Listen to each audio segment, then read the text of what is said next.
you proceed.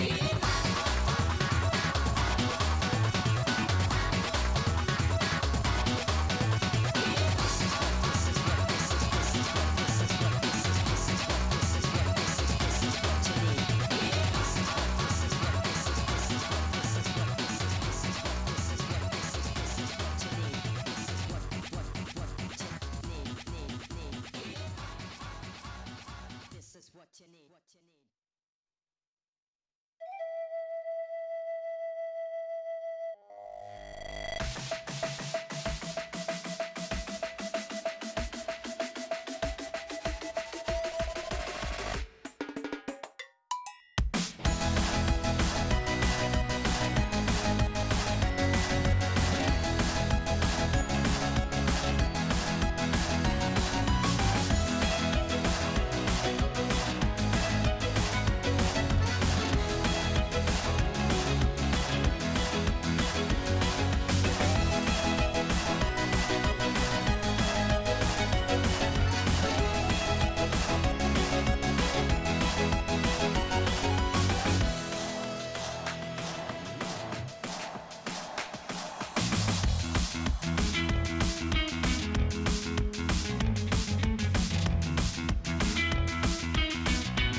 The following contest is scheduled for one fall. Introducing first, accompanied by Dusty White from Outback, Australia, Rose White.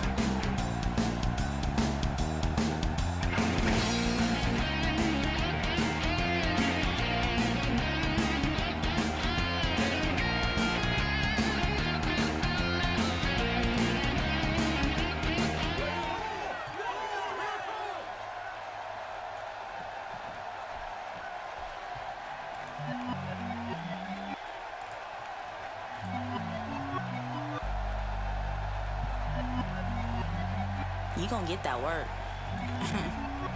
Red hair with some pigtails, better check the score. And her opponents from Dublin, Ohio, accompanied by Pepsi Man, Wendy. These straight facts trying to take the swag, but we don't want it back. I'm a boss shit, and they hate with that. But we tried your food with a flavor at. You number one, that's A. Joe. Why your ice cream machine always broke? Why your drive through always slow? Why your innovation just can't grow? It's Queen when you need to say more. Nope, that baconator go crazy. That spicy chicken go crazy. You can take a fry and dip it in a sauce and still be so tasty. Them little tweets don't face me. No McDonald's be so lazy. Wow. I know the reason you hate me, cause I'm fast food's first lady. It's Queen Wendy up in this thing. Y'all can't beat us serving them things. Y'all too chicken for this beef. I'ma leave you resting in grease. Nuts for Carter, retweet.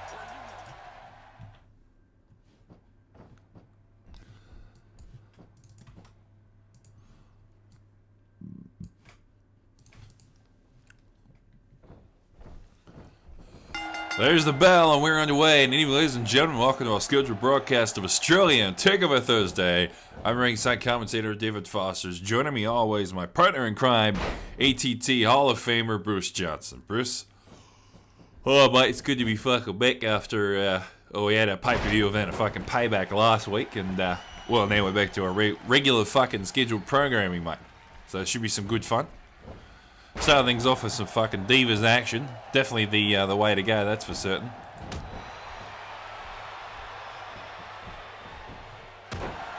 Yeah, of course, Payback last week certainly had some interesting events. Not many titles changed hands last week.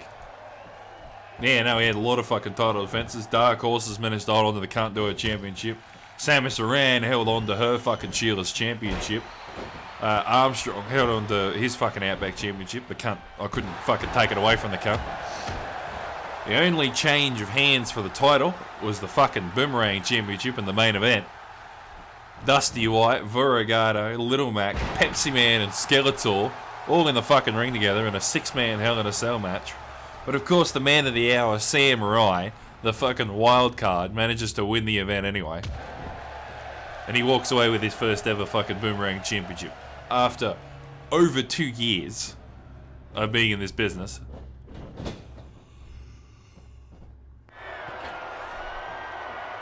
Wendy getting put on the top turnbuckle here.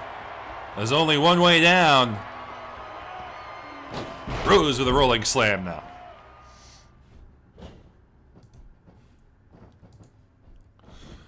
Of course, speaking of, well, hang on. Rose, beautiful reverse white twister. Shoulders it down. 1, 2. Another tool kick out by Wendy there.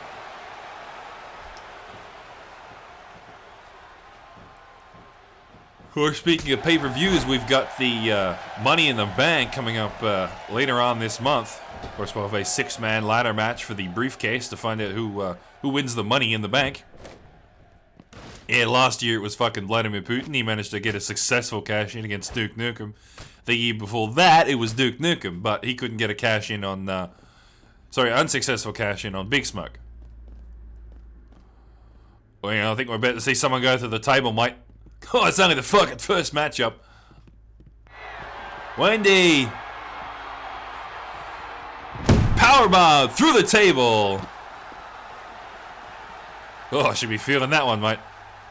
Fucking first match, and we've already gotten rid of the fucking commentator stable here. Rose with a quick elbow, gets her back inside the ring. Wendy back on her feet, though. Not going to get much of an opportunity into the corner. Rose going to work with those elbows. Yeah, poor old fucking Wendy's not having much of a chance to fight back here, mate. She's just sort of getting the shit kicked in.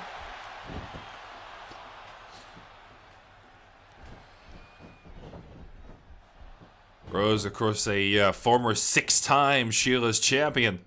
Going up against the newcomer Wendy here. Both, of course, with the managers in the corners. Rose, of course, with her brother Dusty. But Wendy, surprisingly, with Pepsi Man here. Yeah, we saw Wendy as Pepsi Man's manager a few weeks ago, and now looks like Pepsi Man's returning the favour. There might be some joint venture there between Wendy's and Pepsi Man. Oh, Pepsi, I should say. Be interesting to see what unfolds because of that one. Rose on the apron. Ooh, beautiful dive there.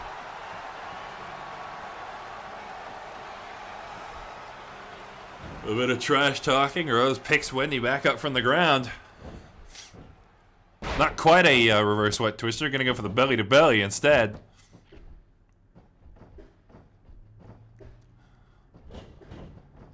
There it is. Reverse white twister for the second time. Oh, she might be out after that one, mate.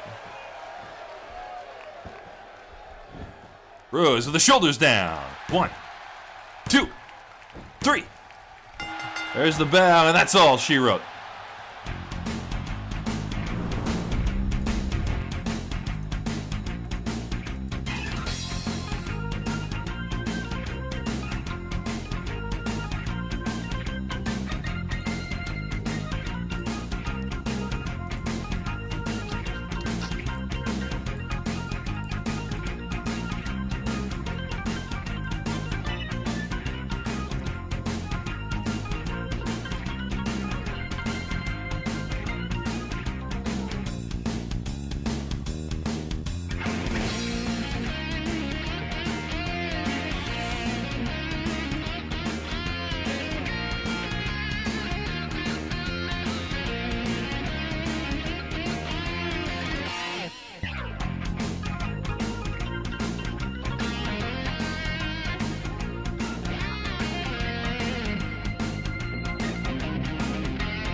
Rose with a dominant victory there. Wendy not getting much of a chance to fight back. She just fucking destroyed her, really. I mean, hey, that's what you gotta contend with if you want to be a diva here. Giant Takeover, mate. You gotta take on the best of the best, and that means Rose White. Don't go anywhere, though. We got more singles action coming up next with Ruji and Verigado.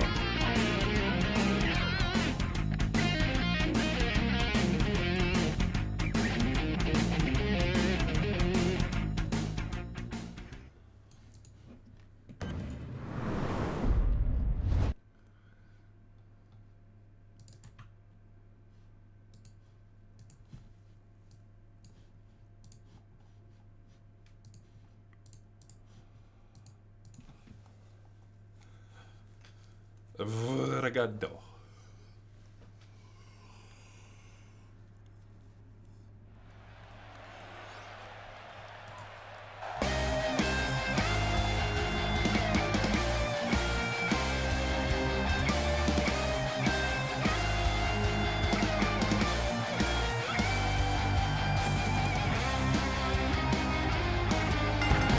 The following contest is scheduled for one fall.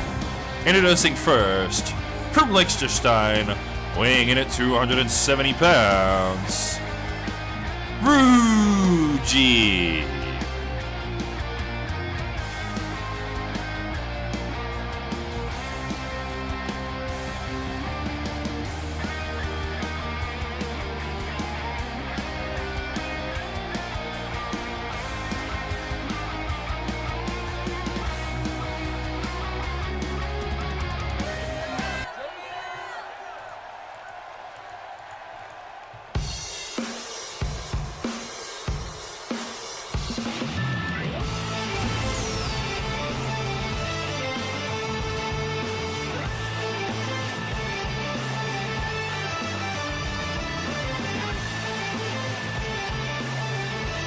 And his opponents from Arkansas, United States, weighing in at 148 pounds, Verigado.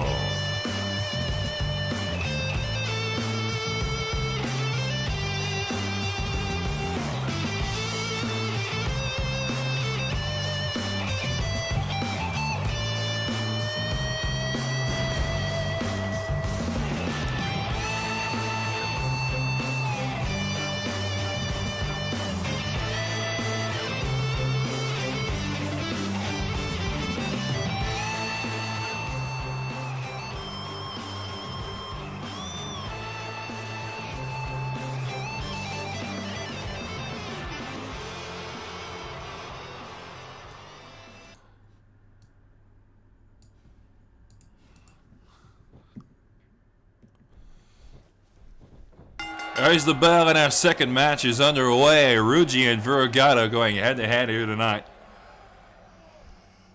Yeah, two of the fucking oldest competitors in Australia Takeover Thursday going fucking head-to-head to you, mate. Of course, two members of the Smug Haven crew. Of course, this also includes of Sam Rye and Dusty White. Although I'm not sure Ruji's honestly a member anymore. Yeah, we haven't seen the fucking cunt in a while, so I'm pretty sure he's not really active in the team. Although I'll tell you what, he's definitely been through a fucking lot over these years. That's for certain. Ruji, as you can see, definitely did not look like this in his first appearance. Also, you can see some of those scars on his chest if he turns around here. He got those from his fight with Senator Armstrong in a no-holds-barred matchup. Hey, it was just a match like any other, but Ruji got fucking destroyed in that match. Like, Senator Armstrong beat the shit out of him. Like, so much so that Ruji actually had to be in a fucking hospital for 2 weeks. It was insane, and probably the only time it's ever happened here in Australian Takeover. Of course, after that tremendous beatdown, Armstrong was then challenged by Sam Rye to a singles match, and Ruji made his return as a manager. Ooh, beautiful DDT there. Yeah, but unfortunately Sam Rye couldn't beat Armstrong either. And credit where it's due, it's been a pretty fucking tough job to beat him. Even he was kicking my ass most of the time. Then, of course, Ruji and Sam had a handicap match with a 2v1, the only handicap match we've ever had here in Australian Takeover, and thankfully the two did actually win. Ruji and Sam Rye finally getting their fair share of against Senator Armstrong. Yeah, and then Ruji, after his fucking transformation, he did actually beat Senator Armstrong. So good on him. Of course, you can also see that glove on his left hand that actually symbolizes the broken hand he got also from Senator Armstrong during that matchup. Yeah, I don't think he'll ever forget it, that's for fucking certain. Although, speaking of fucking costume changes, Vergado as well, he's gone through quite a lot. Yeah, originally Parf Marf of the Stream Team, he certainly did look a bit different, definitely nothing like what you see him now. Yeah, you know, he had a fucking hoodie and for some reason he had cat ears. Don't ask me why. And now he looks like fucking Kiryu out of Judgment.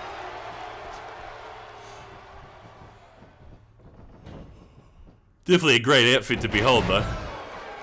But now we got fucking Majima as well. Certainly bringing the Yakuza representation in, that's for certain.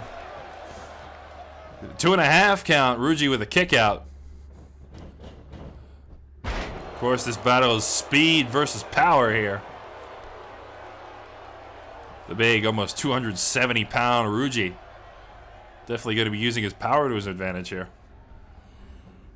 Yeah, with all his fights with Senator Armstrong, Ruji's had to rely on his speed, but thankfully that he's versing a smaller man, he can just sort of overpower them, hopefully. But Vura's got that fucking speed on his side, especially with that fucking Vura combo.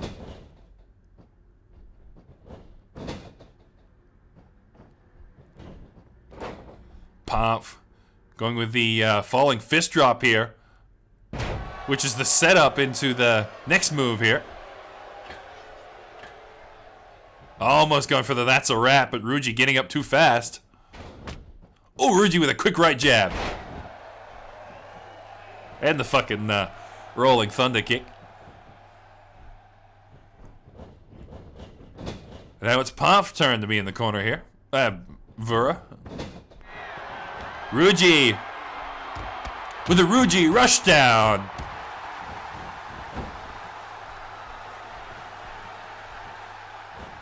And now we're getting slammed out of the corner here. Ruji looking for a pinfall. Yes, he is. Shoulders down. What? No, 1.5 count.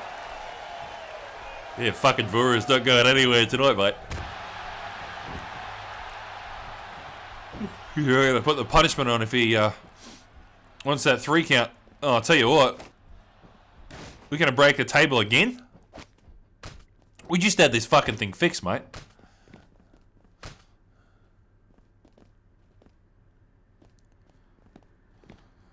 Vura with a quick counter there.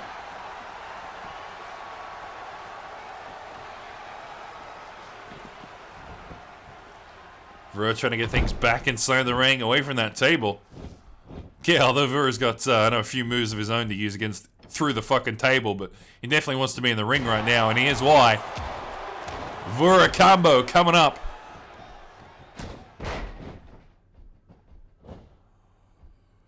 Big hit delivered to Ruji. Shoulders down. 1, 2. And Ruji with a kick out of 2. Of course, we still got plenty of great matchups to come. We got tag team action coming up next with the Blue Man Group and the True Blue Aussies. And then, of course, Leon the Crusader and Big Gay Al once again going head to head. He's still on that fucking crusade of his, I'll tell you what.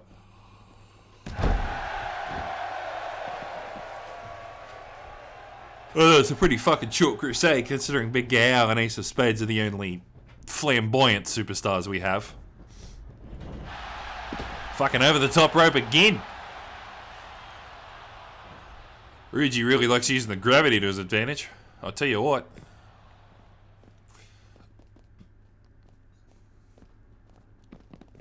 Ruji using the arena fully to his advantage here. Just slamming Vura into the apron there. Yeah, almost into the fucking steel post. Bit hard to tell from our camera angle, but you can actually tell by the fucking noise he makes. Oh, hang on a minute. Vura, he's setting him up over the, oh, almost. Thought he was going to set him up on the fucking barricades there. Is he going to reset the count? No, Vura's going to stay in the ring. He's going to wait for him. You can see Vura lining it up for the VKO. You wanted it, but Ruji managing to catch him off guard.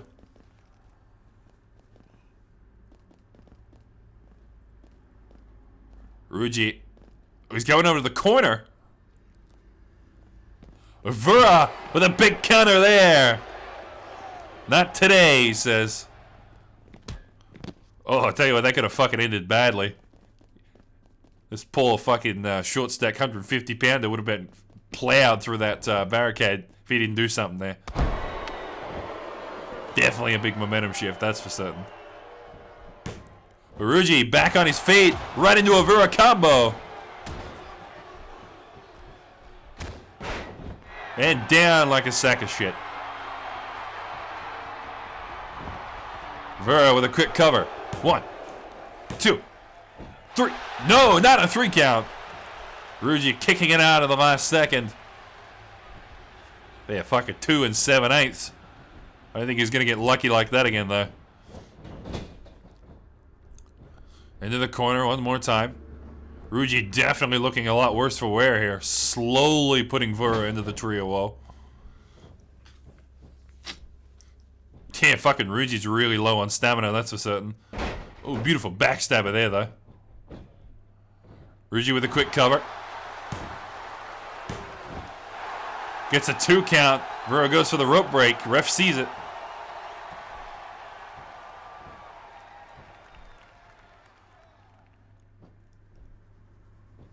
Ruji doing a bit of trash talking to get his stamina back.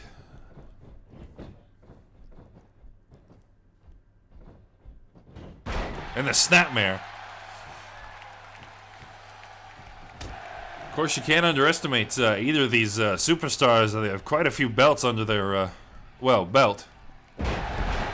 Oh, and Ruji just got busted open. Oh, that blood's starting to mix in with that purple. I'll tell you what. And now here we go one more time.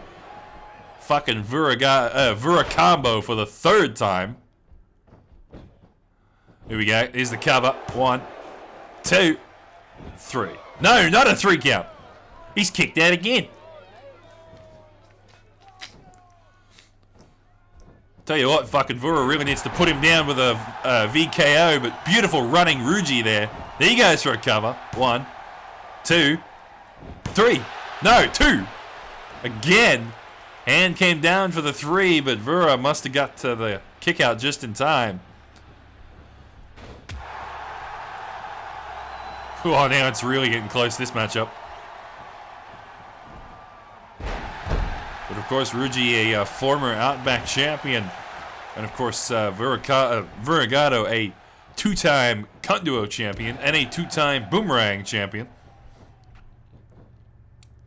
Combine the two, and of course, you have just about every belt in the business, apart from the True Blue Championship. Yeah, which is only won by one man, and that's fucking Shaggy. Be interested to see who takes the True Blue Championship this year, but I'm sure time will tell. Big fucking slam from the top rope, though. As you can see there, Ruji definitely using his size to his advantage. And now looking to put Verigado away. Oh, a quick Ruji bomb there. Goes to the cover. 1, 2, 3. There's the bell, and that's all she wrote.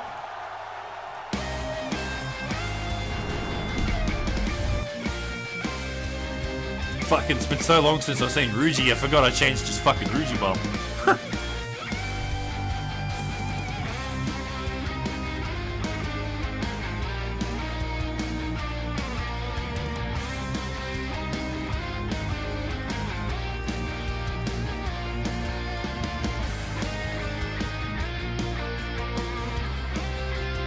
Ugh.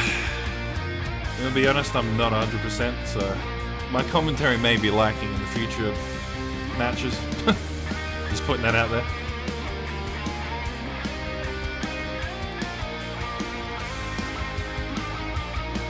Oh man, Ruji immediately gets back up, ready to pull a combo. Fucking bang. Comeback, I should say.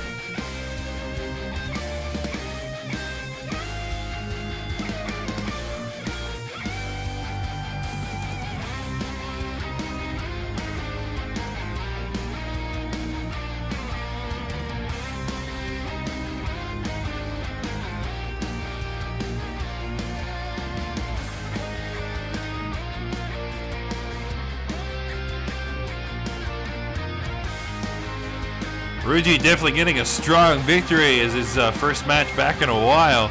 Gee, proving he's actually still got what it takes to have fucking victories, that's for certain.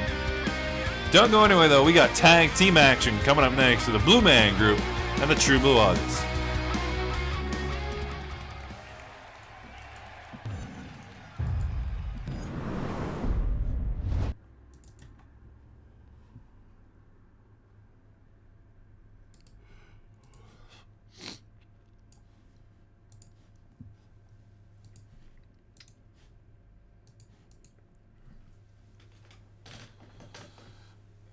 And then we wait forever.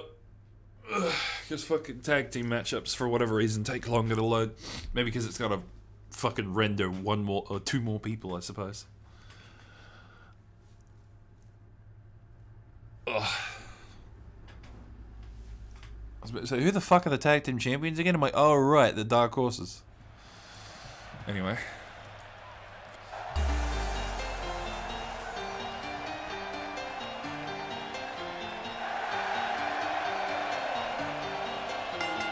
The following tag team match is scheduled for one fall.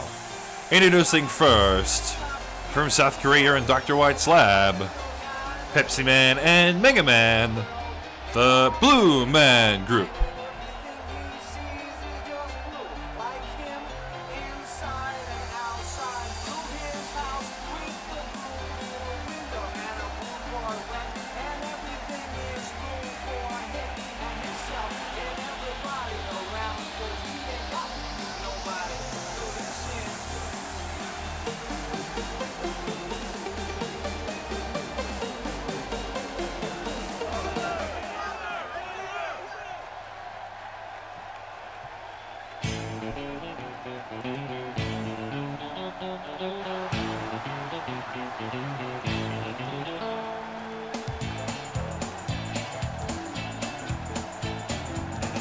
And their opponents from Outback, Australia, with a combined weight of 355 pounds, Crocodile Dundee and Steve Irwin, True Blue Aussies.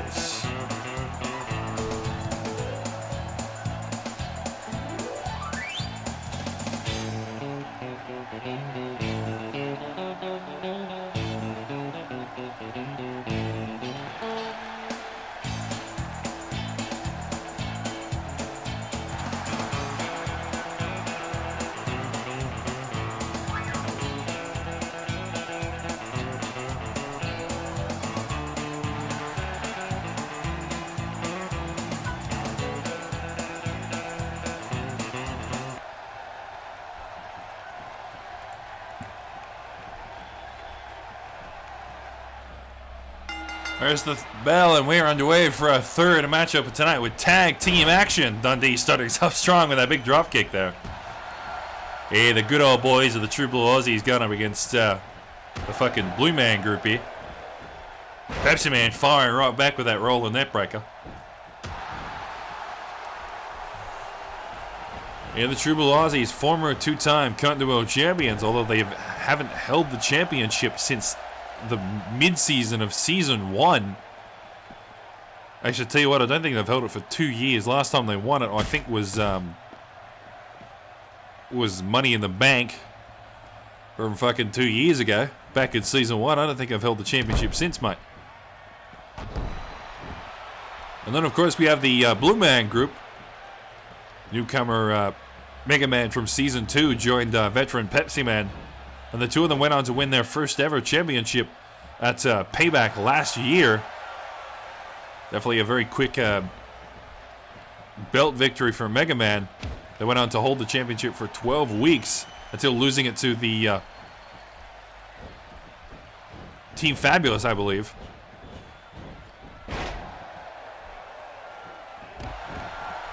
Just man with a big suplex there.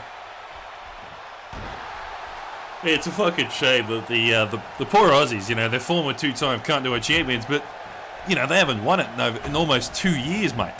You know, it's been forever since they've actually been the champs, and, you know, I know it's not supposed to be biased, but tell you right, they fucking deserve another, well, I wouldn't say another shot at it, but they definitely deserve it again.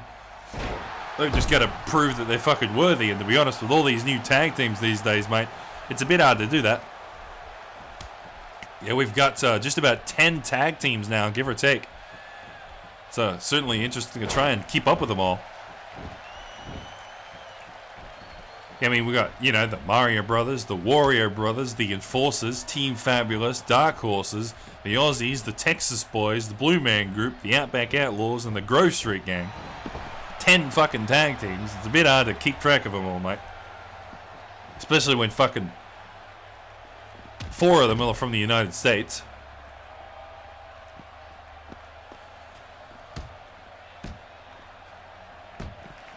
That'd be why only 2 of them are from Australia, which of course is the True Blue Aussies and the Outback Outlaws.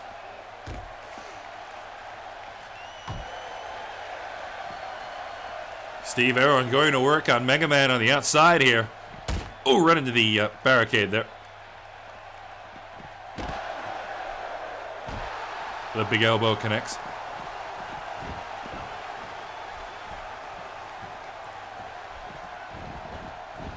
Oh, Mega Man trying to go for the springboard maneuver there on the outside, completely missing the target, but he's back on his feet though with a quick kick there. Yeah, it was almost like nothing happened at all. He fucking missed his attempt to hit the floor hard, but he didn't feel it at all apparently. He's back to his feet like nothing happened.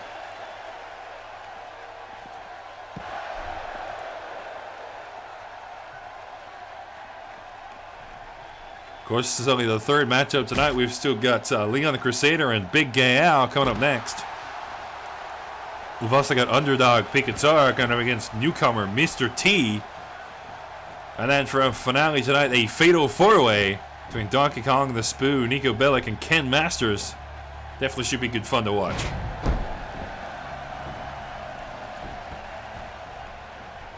Steve now tagging back to Dundee. And Dundee coming in swinging. That's the thing you got to watch out with the Aussies is just the pure explosive power that can come out of fucking nowhere. Goes for a quick cover. Gets a 1 count. Mega Man kicks out. You know, that dingo bomber elbow, mate, that basically comes out of nowhere. You can never see it coming. And of course the Australia Slam that both of them have. Definitely a great move to knock your opponent the fuck out, that's for certain. Mega Man getting put on the top turnbuckle. There's only one way down. Ooh, beautiful suplex there.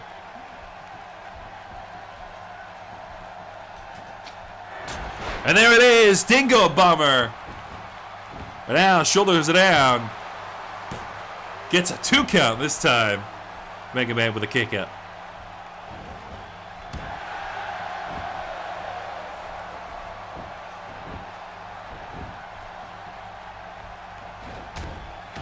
Mega Man with a quick counter though, back to his feet. Mega Man going for the armbar, but look at this athleticism by Dundee, getting out of trouble.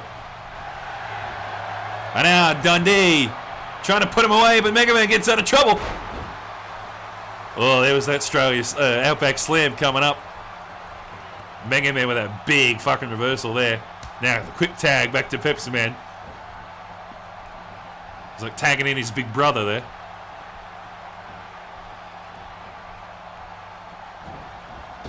Dundee, but he put on the ropes. Ooh, beautiful slam there by Pepsi Man. Now he's going to the top rope. Ooh, body splash. Almost thought he was going to go to the second rope, but no, he went all the fucking way. And now trying to target the arm of Dundee there to weaken the Dingo Bomber just a bit. Oh, and that snap suplex there. More like a fucking snap neck breaker though. And now Pepsi Man with the Pepsi Punch coming through. Oh, that's busting him open, mate. Oh, Dundee seeing red. Oh, but he's back on his feet though. Dundee gets fired up, tags back to Steve. Steve Irwin comes in now. Let to give Dundee some much needed rest. Dragon's leg sweeper there by Steve. I mean, the Aussies would have a lot more of momentum on their side if that fucking Outback Slam went through. But Mega Man definitely pulled a big counter there. Steve with the Dingo Bomber of his own. We'll get a 2.5 count. Pepsi Man very late on the kick out there.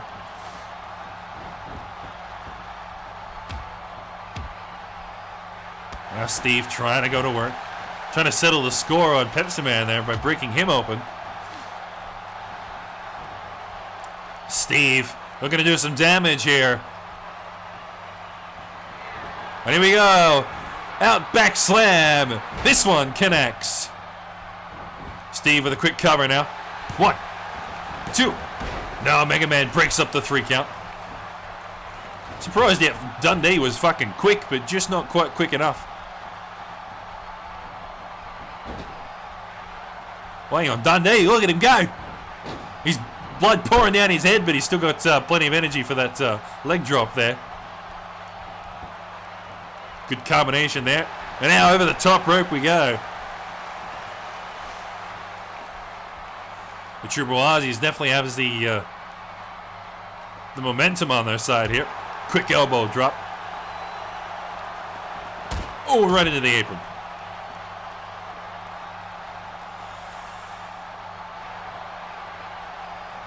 Pepsi Man having none of that. Goes for a counter of his own. Puts in a single leg Boston Crab. Gotta remember they are on the outside here. They are still getting counted out. There's the 5.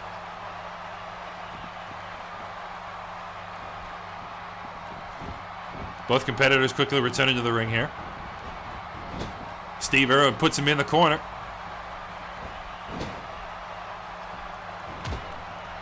There's the quick elbow there. Into the running Bulldog. Well, Pepsi Man back on his feet, though. And the snap suplex. Yeah, that's a snap suplex, mate. Now Pepsi Man tagging back to Mega Man.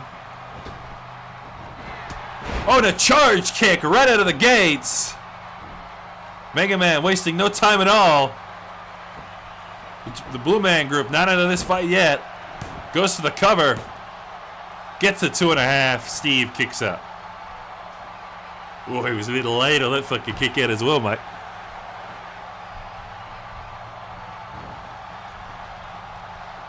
So, yeah, mate, I think the next big move could just end this. Steve trying to go for the big suplex there. Mega Man with a quick counter. Oh, and the Mega Buster connects. Down goes Steve. That's your 3 count. And that's all she wrote.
Well, the Blue Man Group certainly getting a strong victory over the Triple Aussies. It was definitely back and forth for a while there, but it proved tremendous in the end.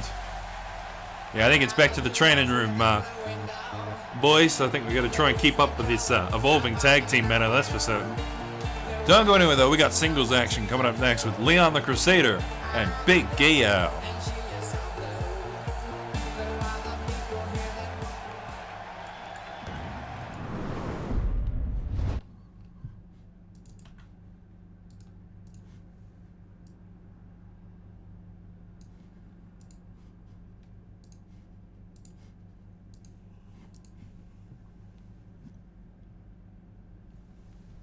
Ugh.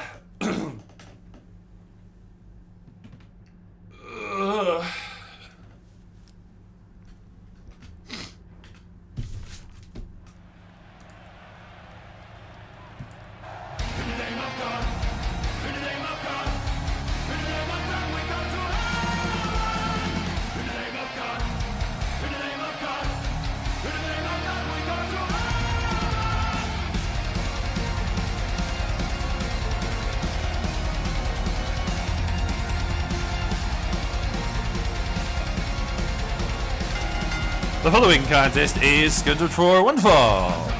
Introducing first, from Jerusalem, weighing in at 176 pounds, Leon the Crusader.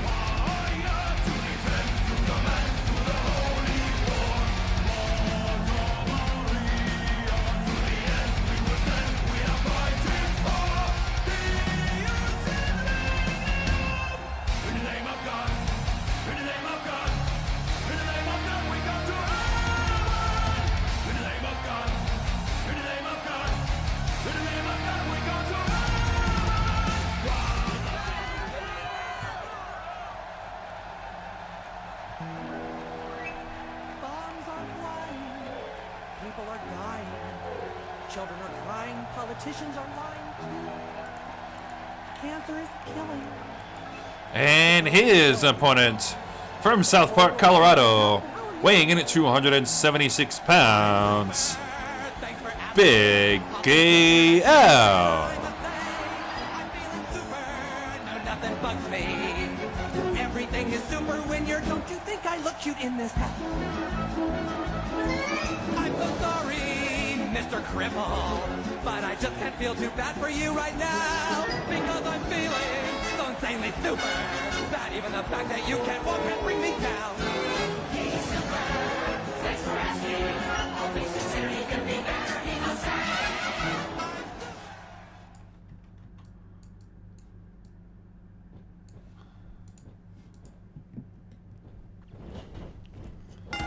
There's the bell. Leon the Crusader starting us off strong there with that big clothesline.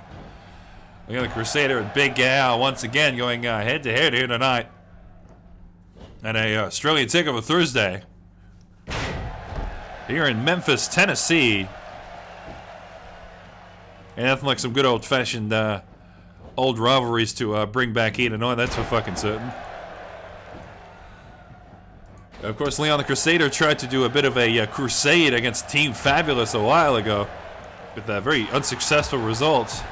However, Leon the Crusader got his revenge in the True Blue Championship tournament bracket when Big Gay Al and Leon the Crusader were seated together in the first round. Leon the Crusader at seed number 26, Big Gay Al at seed number 7. But somehow Leon the Crusader pulled through. Yeah, Leon the Crusader pulled off probably a big upset in the True Blue Championship, that was for certain. Seed number 26, but he managed to beat Big Gay Al, Silent Derp, Duke Nukem, and fucking Steve Irwin, making it all the way to the finals. So it's definitely an impressive performance by Leon, that's for fucking certain.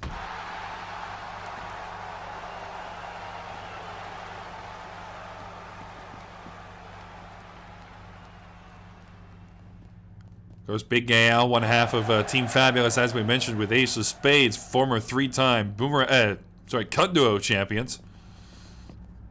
Yeah, the only tag team to hold the championship fucking 3 times.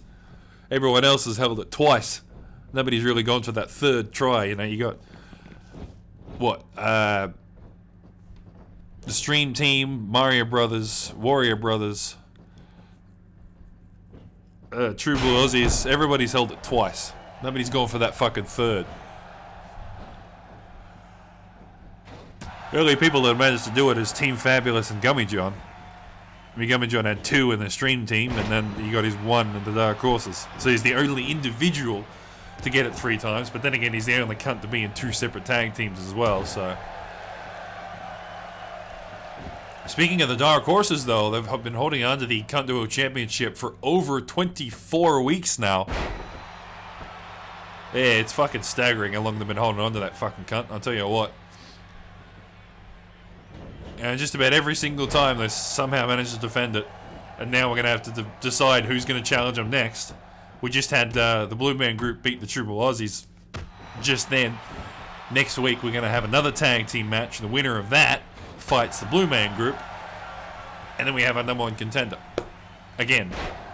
I think the Dark Horses have defended the championship against just about every other tag team so far. You know, they beat Team Fabulous, they've beaten the Warrior Brothers, they beat the Enforcers multiple times, they've beaten the Blue Man Group, they beat the Texas Boys. I don't think me and Dusty have had a crack at it yet though, so. But then again, we've actually got to win a number 1 contender match to actually get the shot, so. Like, if you can't beat some of these other tag teams, then you've got no chance of beating the Dark Horses.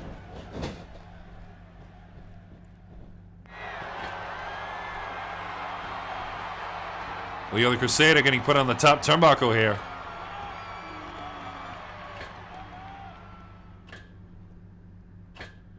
On a huge suplex from Big Gay Al. Now shoulders are down. 1, 2. Another 2 count, and Leon with a kick out.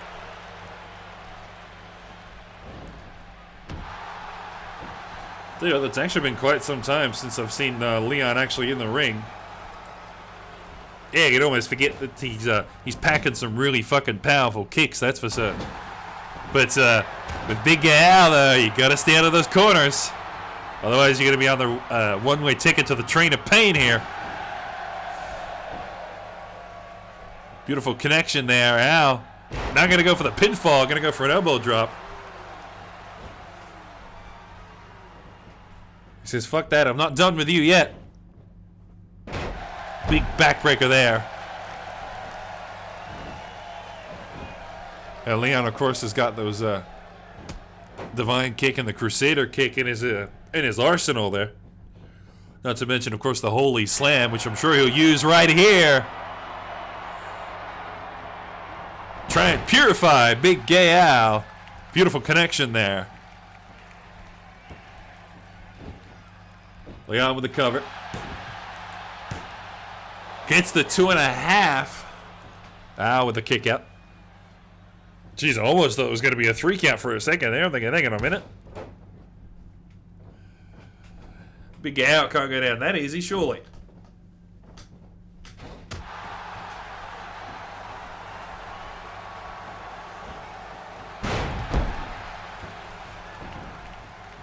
Leon the Crusader with that big slam there. Both superstars jostling for position here. Big Al's got him on the top turnbuckle, and there's only one way down.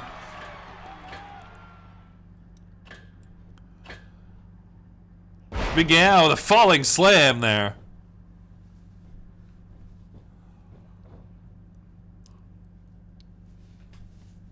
Of course, we've still got two more great matchups coming up later tonight with Mr. T and Picataro. A bit of a David v. Goliath matchup. And, of course, our fatal four-way between Donkey Kong, Spoo, Nico Bellic, and Ken Masters. And now Big Al with a stylish leg drop out of nowhere. Goes to the cover. 1, 2. No, a 2.5, and Leon gets the kick out.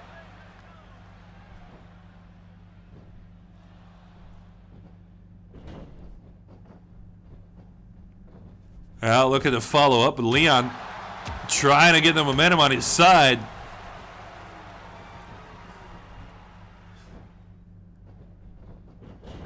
There we go. Gets the Al over the top ropes this time.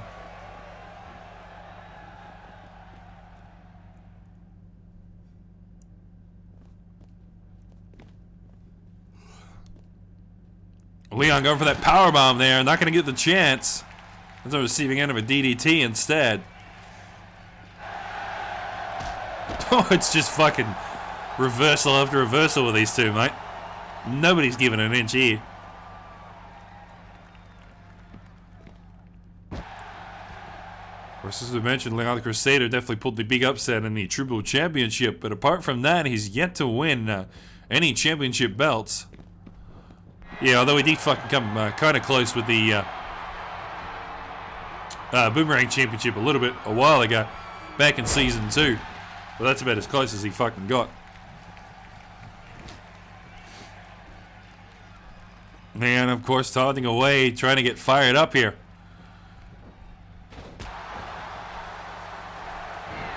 And now Gay Rider out of nowhere, shutting him down. There's the cover. 1, 2, 3. There's the bell, and that's all she wrote. Bombs are flying. People are dying. Children are crying. Big Al trying to go for the handshake here. Leon just kicks it away. Mexico's billing. Whole world's gone to hell, but how are you? That's a notification noise, isn't it? Oh, hey, Kawada.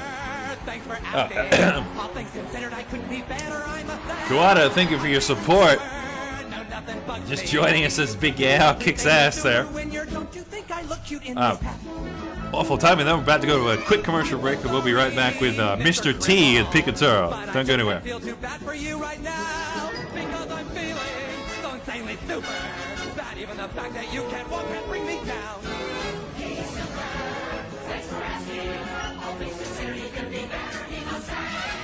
I'm super. No, nothing bugs me.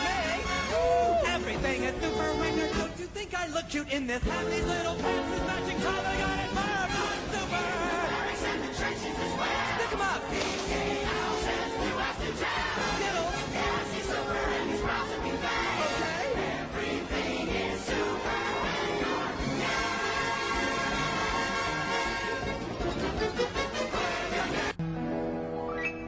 Bombs are Gotta wait for the flying. commercial break to run out. People are dying. Children are crying. Politicians are lying too. Cancer is killing.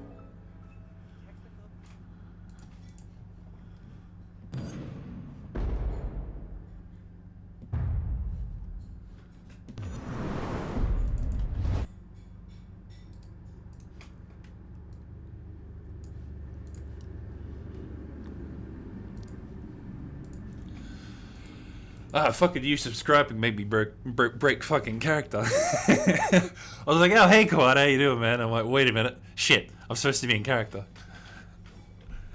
But thank you for the resubscription.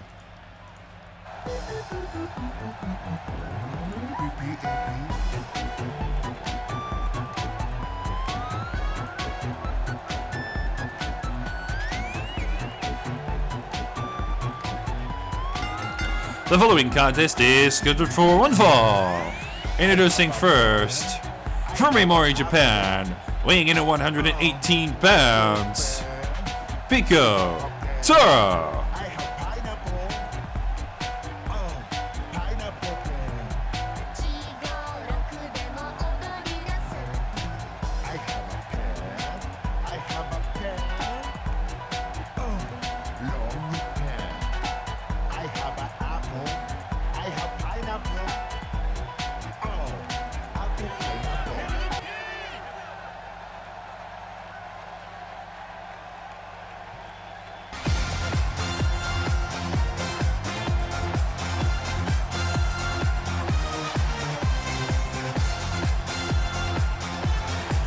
And his opponent, from Chicago, Illinois, weighing in at 251 pounds, Mr.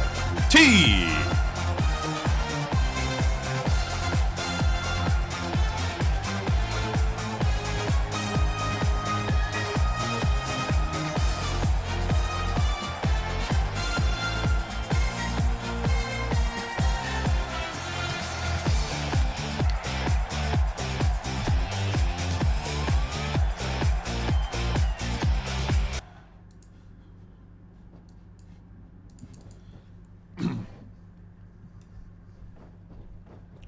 There's the battle, and we're underway. It's veteran versus newcomer here tonight. There's the Season 3 newcomer, Mr. T, tries to take on one of the oldest superstars here, Picataro.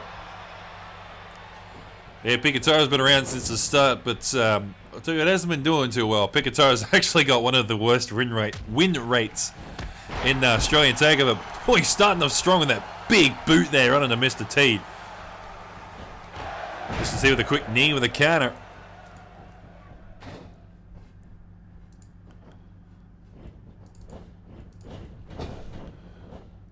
Picataro with a huge bomb. Definitely starting us off strong here. Yeah, Picataro, of course, 34 matchups, but only 10 victories, putting him at about a 29% win rate.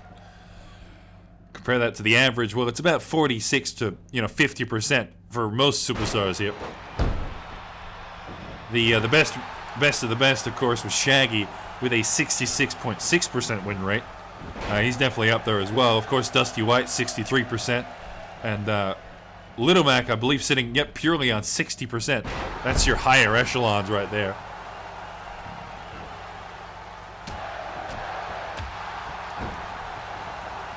Actually, tell you what, Picataro doesn't have quite the lowest. My mistake. Actually, Wario has the lowest at 28.8. But Picataro is definitely down there, that's for certain. So I'm sure he's trying to... hopefully, if he pulls a win here, he might be able to get his, things back on track. Meanwhile, fucking Mr. T trying to challenge one of the lower-ranking superstars in the business, trying to make a name for himself. But even if he wins here, he's still going to fucking fight some of the bigger guys, like, Skeletor and Little Mac, Solid Snake. And they'll even run up near the top like former Boomerang champions. Mr. T goes to the cover. Picataro gets a quick rope break there.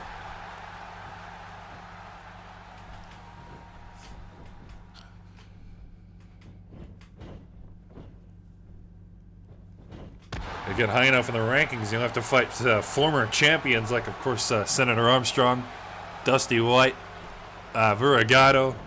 Definitely some of the top contenders. And, of course, Shaquille O'Neal as well. And now Mr. T going to work with a Chicago special. Oh, just fucking knocked the fuck out of Picataro. And now Mr. T with a quick cover here. Gets the 2 count. Picataro kicks up.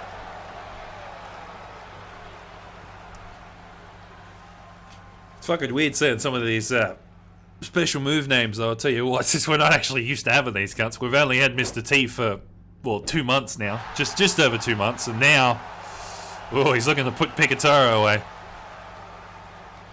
Mr. T with the eye. Pity the pile driver. Ooh, he's knocked the fuck out after that one. 1, 2, 3. That's all she wrote, mate.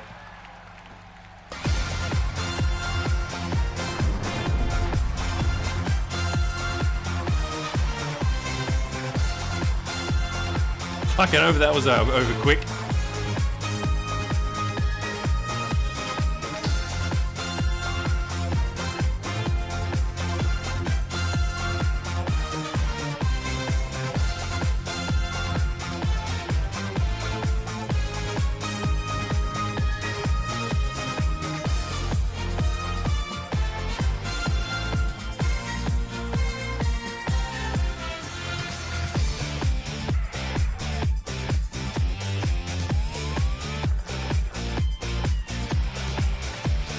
Mr. T with a dominant victory there. Not giving Picatura much of a chance to fight back. Yeah, fucking 1-2. That was all she wrote. Don't go anywhere though. We got a fatal 4-way coming up next for our last match of tonight.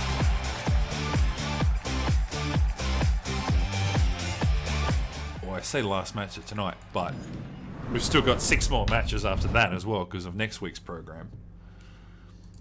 So we got DK, Boo.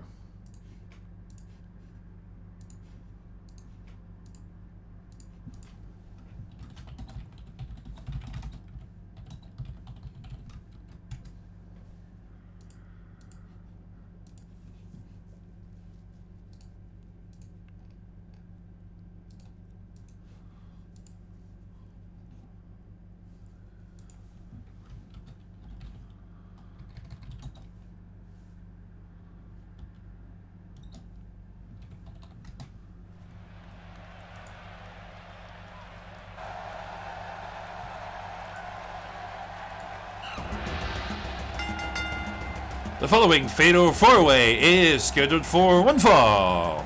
Introducing first, from the Congo jungle, weighing in at over 400 pounds, Donkey Kong.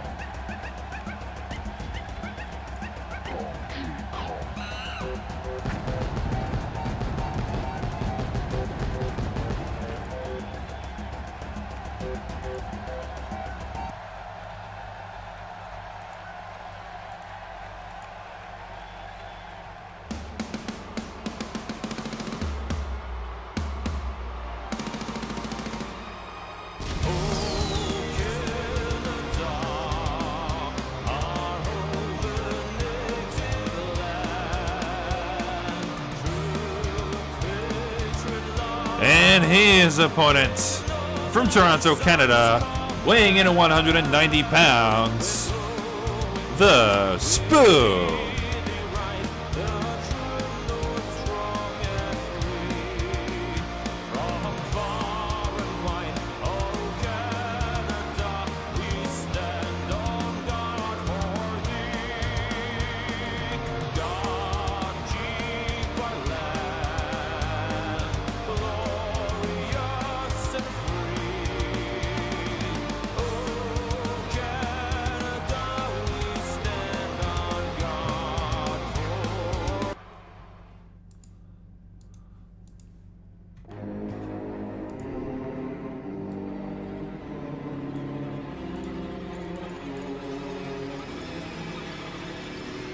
And his opponent, from Serbia, weighing in at 180 pounds, Nico Bilic.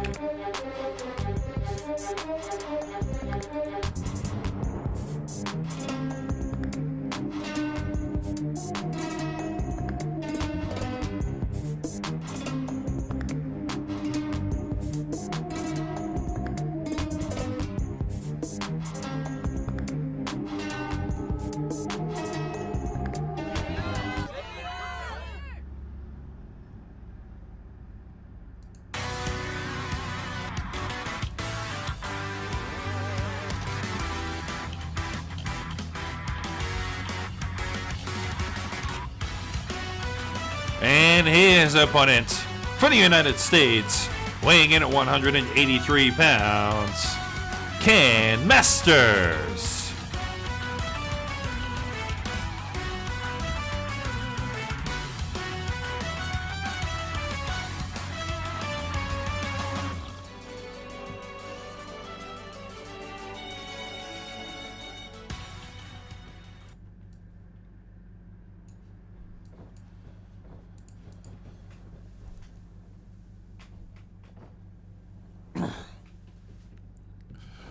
There we go, each man in their corner. The bell has been rung and we're underway for a fatal four-way here. Donkey Kong, Ken Masters, The Spoo, and Nico Bellic all fighting it out for a #1 contender spot for, I believe, the Boomerang Championship. Yeah, it's either one of the two. But yeah, we've got a fatal four-way tonight for one of these competitors, and well, we're going to have a fatal four-way next week for the same kind of deal. And all the winners that we go into Money in the Bank, the fight for one of the championship belts.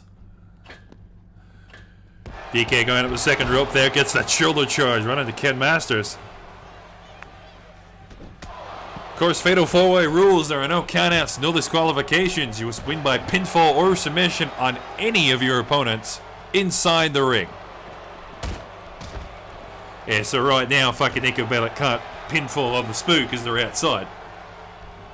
If this was a Falls Counts Anywhere match, they could.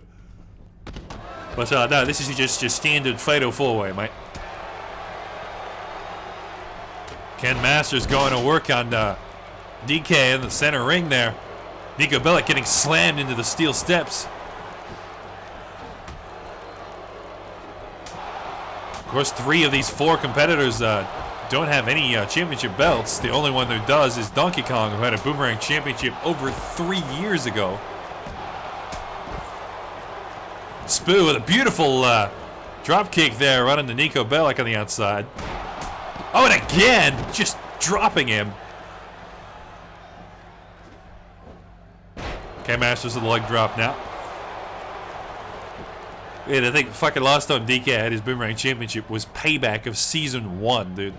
Like, goddamn, that was so long ago. Well, it was, let's say 3 years ago, but it was actually 2 years ago. But anyway, Nico Bellic back inside the ring. And now so's the Spoo. Nico turning his attention to Ken Masters here. But the Spoo not done with Nico yet. Back outside the ring you go, he says.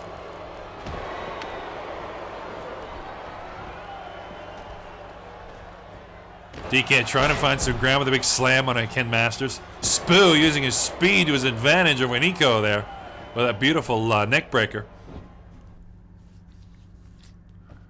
Now Spoo with the submission hold on the outside. Just squeezing down under the spine of Nico. Yeah, he's not going to get a tap out, but he's going to do some fucking damage, that's for certain. Ken putting DK on the ropes here.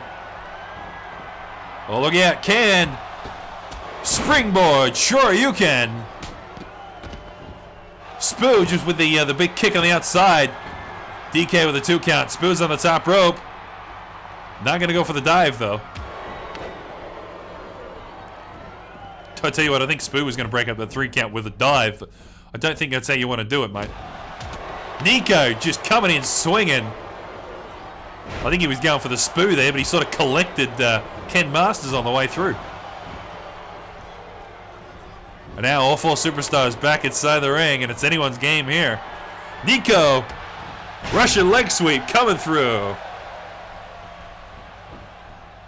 Ken trying to go for a pinfall right in the middle of 2 others. Both Nico and DK are trying to get a piece of Ken Masters. Nico throws him over the top rope. DK turns his attention to Nico. Big slam there. Spoo goes on the outside, tries to go to Ken Masters. DK with a banana slammer there. DK trying to go for the pinfall. Gets the 2.5. Spoo was about to break up the pinfall there, but Ken Masters stopped him for some reason. Ken could have lost the matchup right there. Definitely seen all the fucking big moves come out to play, though, mate. We've seen the banana slammer, the Russian leg sweep, the Shoryuken. Now the only one we haven't seen is Spoo's devilish kick, mate. But the problem with that one is it requires a little bit of setup. And it's a bit hard to do with fucking 3 other cunts in the ring. Came to the quick leg drop there. Spoo just barely getting back to his feet. Back inside the ring he goes, though. Ooh, Nico. Almost got the Russian DDT off there.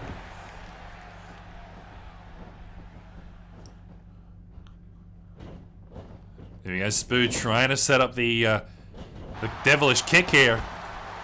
Can turning attention to DK. They go both on the outside, giving Spoo all the room he needs.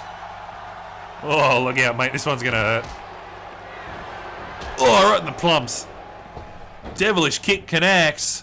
Spoo goes for the cover. 1, 2, 3. There's the bell, and that's all she wrote.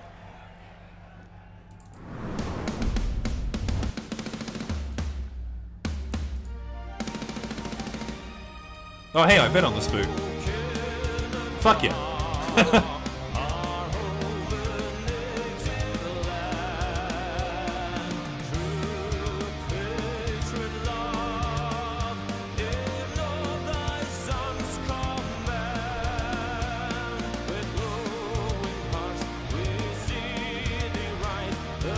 I was wondering why did Nico go down to a signature move, and then I realized this happened to him. He got banana slammered.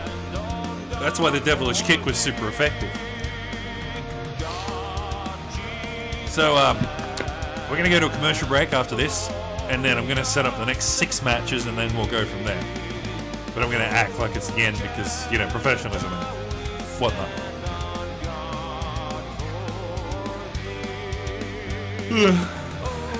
Fucking tired though. No, yeah, you're fine. I assume you've just got this in the background, which is what I do as well. The Spoo with a dominant victory there, getting right into the last second of that devilish kick. I mean, hey, I don't think I'd be able to get up after that either, to be fair. That's all from us tonight. It's Friendly Takeover Thursday. We'll see you all next week. Same time, same place. Alright, so commercial break, and I'll set up my next 6 matches. And yeah, you're fine, Kawada. You don't have to be that active. Like, if you've just got it sitting in the background, then that's what I do as well, to be fair. So the betting is optional, not required. Where's my... Actually, you know what? You know what I haven't done in a while? Where's my commercial break music? Let's put that on. It's in my favorites somewhere. I haven't put that shit on in a while. Let's do that. As soon as I find it. I've got too many favorites now. There it is.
following contest is scheduled for one fall.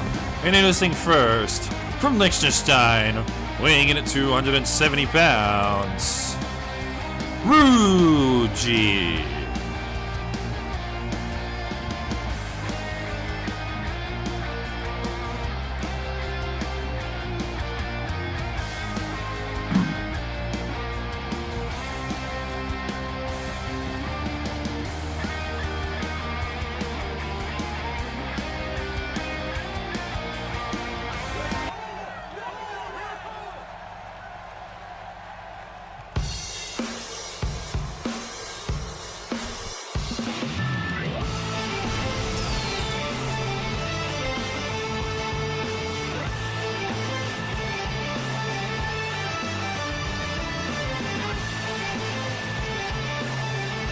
And his opponent from Arkansas, United States, weighing in at 148 pounds, Vergado.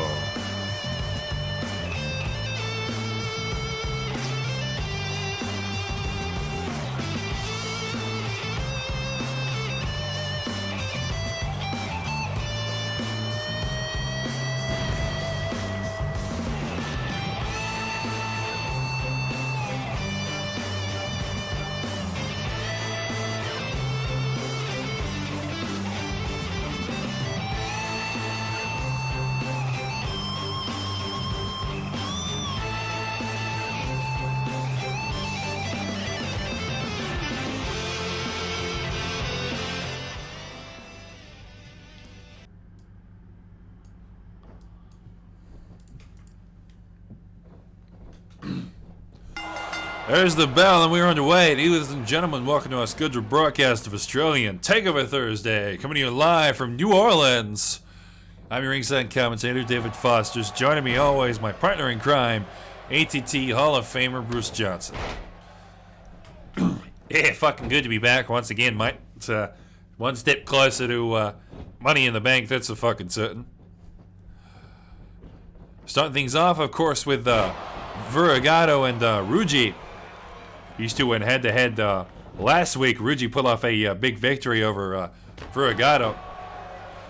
Yeah, Vera just couldn't get that fucking VKO to connect, and Ruji just sort of got the that Ruji bomb right near the end. And hey, that was all she wrote, mate. I've seen plenty of superstars go to a 3 count on the because of a Ruji bomb. Although the Ruji bomb has gone over some changes over the years. It used to be a big overhead power bomb. Now it's certainly a lot faster, trying to use a bit more speed to his advantage. Yeah, especially when he had to fight a lot of bigger superstars and power just wasn't really an option, so Ruji sort of needed that backup of speed. It definitely fucking worked against Vera, that's for certain. So if it works against the little guy, I wonder what it does against the big guys. Oh, Vera with a beautiful slam right into the top rope there. Oh, choked him right on his fucking neck. You'll be feeling that one, mate, I'll tell you what.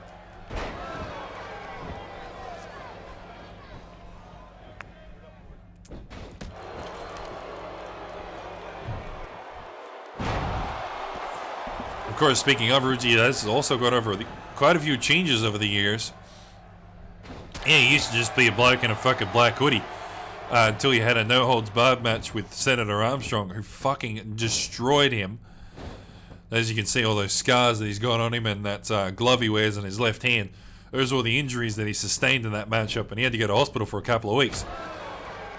Oh, right in the jewels there by fucking Vera.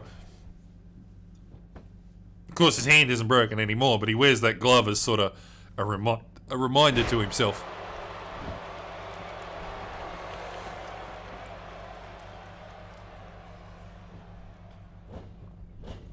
Of course, both Ruji and Vergado, former champions of their own right.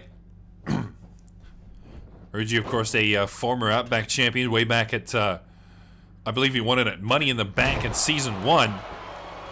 Then lost it 4 weeks later at Battleground in a 6-man over-the-top rope battle royale. And now Vergado with that beautiful "That's a Wrap."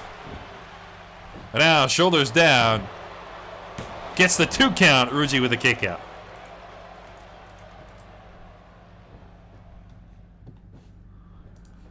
And you always know the fucking that's a rap's coming is the thing, because he tries and sets it up. He goes for the fist drop first to set him up in the right spot. Then he goes for the that's a rap, just so he's got that perfect distance. I mean, hey, if it works. The only problem is it's very predictable to know when it's coming.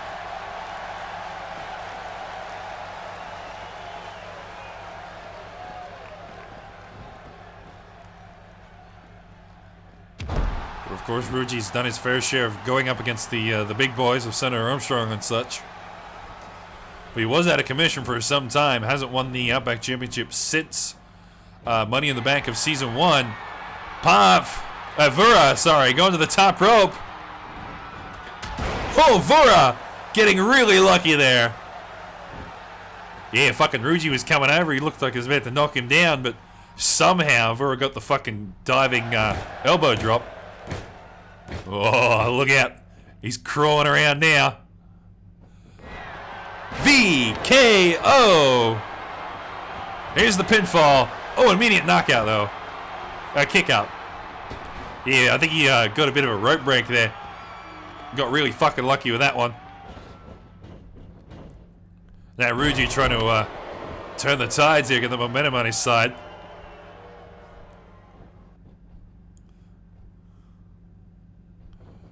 Oh, here we go. Ruji trying to mount a comeback here.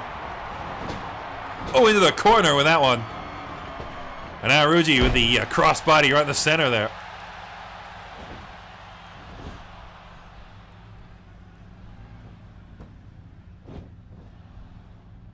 Big double axe handle by Ruji now, trying to slowly get the momentum back on his side. I'm waiting for him to go into the fucking corner with the Ruji rushdown, but he's just not quite doing it yet. I'm just waiting for it. There we go. Now he's putting Vura into the corner. Here we go. Ruji rushdown coming up. Just consecutive elbow attacks there. Oh, but Vura gets out of the corner. Not much good it's going to do him. Goes back into the other corner. Ruji putting him on the top turnbuckle here.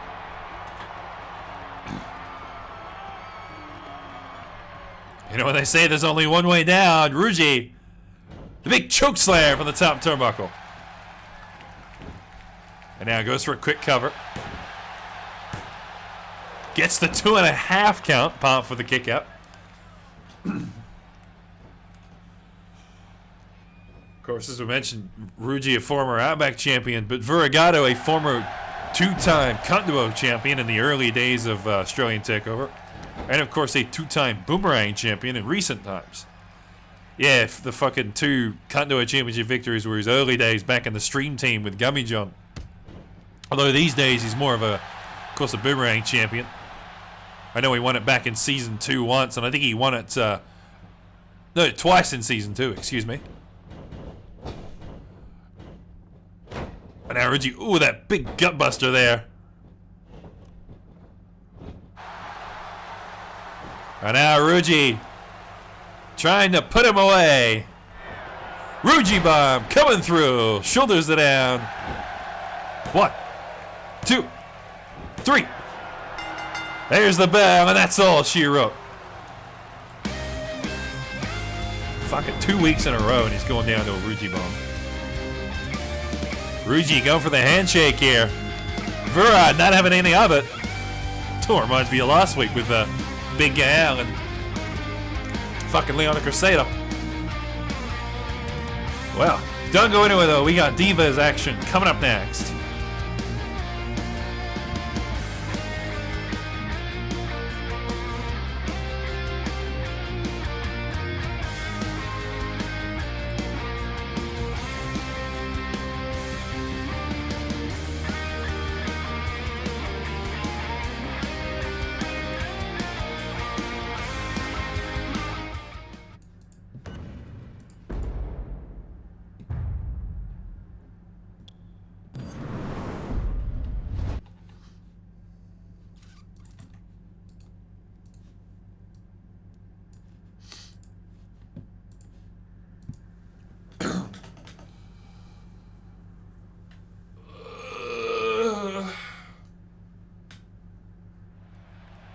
Oh, I gotta stretch. Oh shit.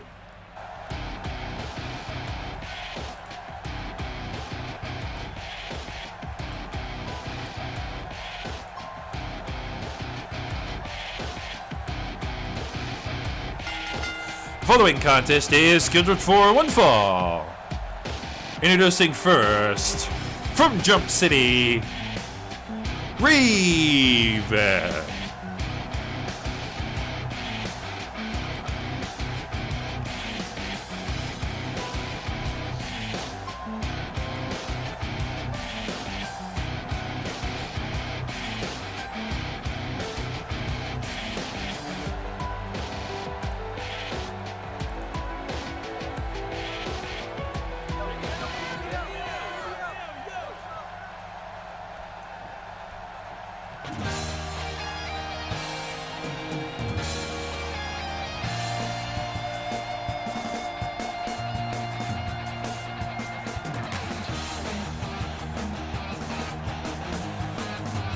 And her opponent from Tokyo, Japan, We Fit Trainer.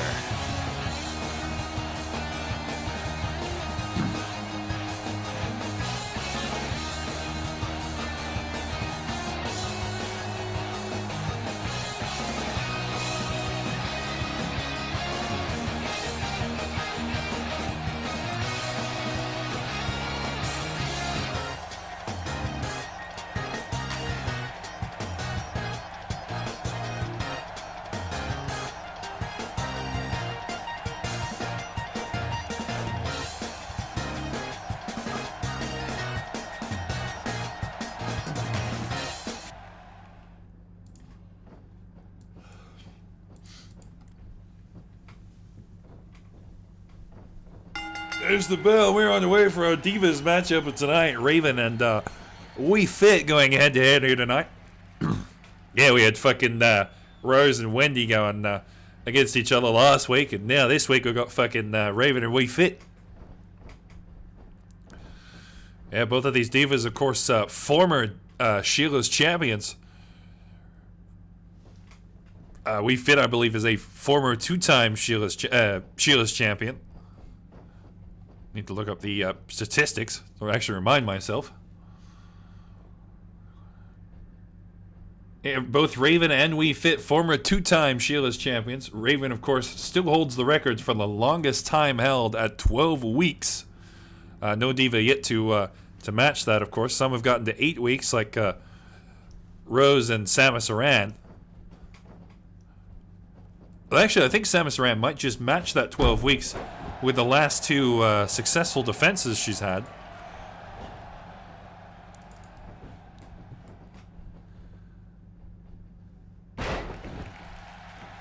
She beat fucking We Fit at Extreme Rules a couple of months ago, and she defended the championship at Payback in another Extreme Rules match. I know, she won the championship over We Fit Trainer, that's right. Because We Fit defended it at WrestleMania. That's what I remember now.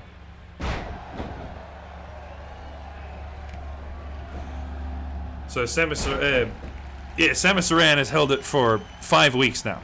6 weeks, excuse me. We'll go on to hold it for 8 weeks. But if she successfully defends it at Money in the Bank, she will match Raven's 12-week record. I mean, it sounds simple enough. Just, defend the championship twice. Easier said than done, though. Especially when you got fucking, fatal four-ways and, six-man matches, or six diva matches, I should say. Easier said than done.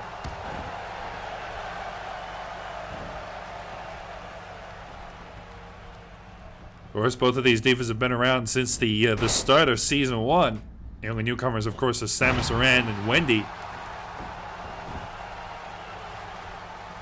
Yeah, We Fit's definitely one of the tougher Sheilas, that's for certain. Especially when we had that big overhaul way back in Season 1. We Fit pretty much changed her entire moveset. And now all of her big moves revolve around head scissors. Head scissor takedowns. So she's got the head scissor DDT, head scissor corner takedown, handstand head scissor takedown. Like, it's insane, dude. Raven, of course, no slouch either with her Moonlight Drive, and I forget the other ones for some reason. It's been a while. Whisper in the Wind, that's what it's fucking called. And then, of course, the Soul Self Slam to try and put him away. And now We Fit just throwing Raven across the ring like she's nothing.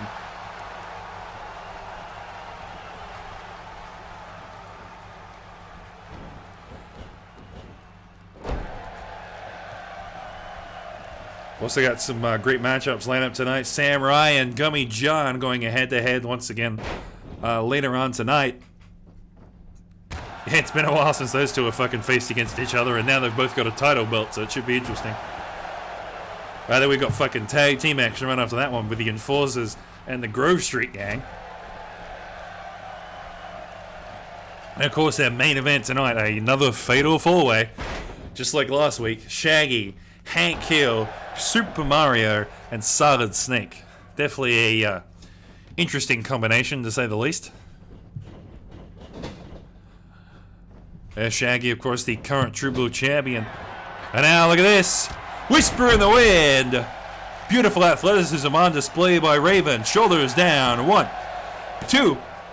No, 2.5, and We Fit with a kick out.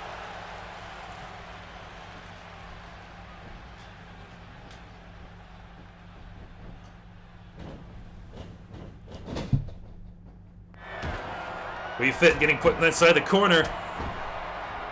Oh, hang on a minute. Where's Raven going? She's gone on the outside. We Fit draped across the bottom rope here. Look out. Oh, big drop kick there. Oh, fucking We Fit to be feeling that one. There's the cover. 1, 2, 3. And that's all she wrote.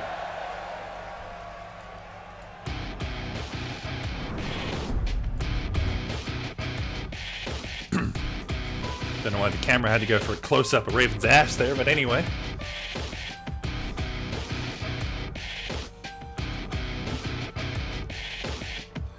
Well, that was over pretty quick, to be honest. 2 moves, and that was all she wrote, I guess.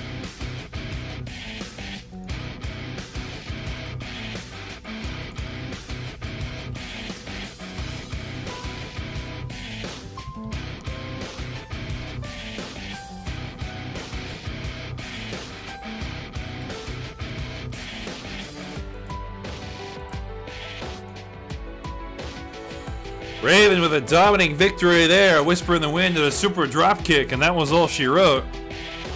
Gee, fucking We Fit couldn't do much about that one. Hey, quick match is a good match, you know what they say. Don't go anywhere though, we got more singles action coming up next, right after this.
The following contest is scheduled for one fall. Introducing first, from Lithuania, weighing in at 194 pounds, Samurai.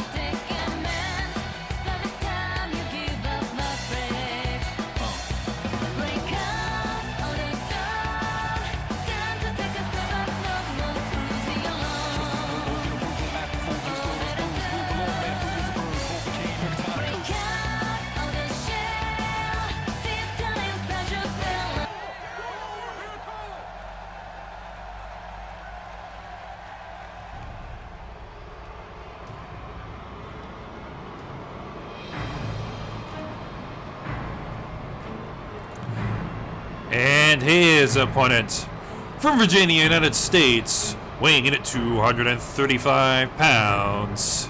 He is one half of the Cunt Duo champions, Gummy John.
There's the bell, and we're underway. The Boomerang champion and one half of the Cunt Duo champions now going head to head here tonight of Sam Ryan, Gummy John. Tell you what, it's almost a fucking light versus dark matchup here, especially the white pants and the fucking black pants. Sam Ryan with a big drop kick there to get us started.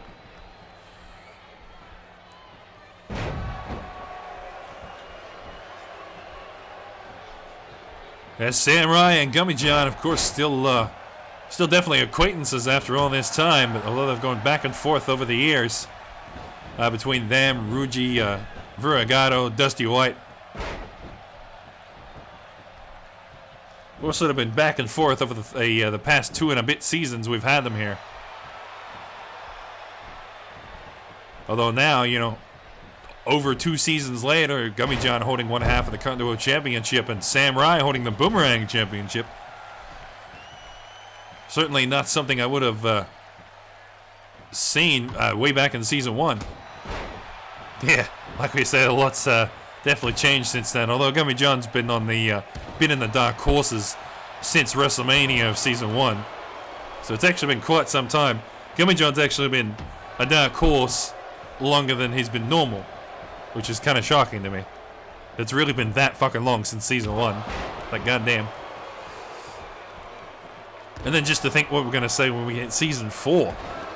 You know, we're going to have 5 new superstars. We're going to probably change some pay-per-view events maybe. And we might have to retire some superstars, to be honest. This roster is getting pretty fucking big. I think we're at 50-something now. I think almost 60 superstars. It's getting a bit crowded. I think we started this business at like 35, including the Divas. And now it's getting a bit much for us, that's for certain.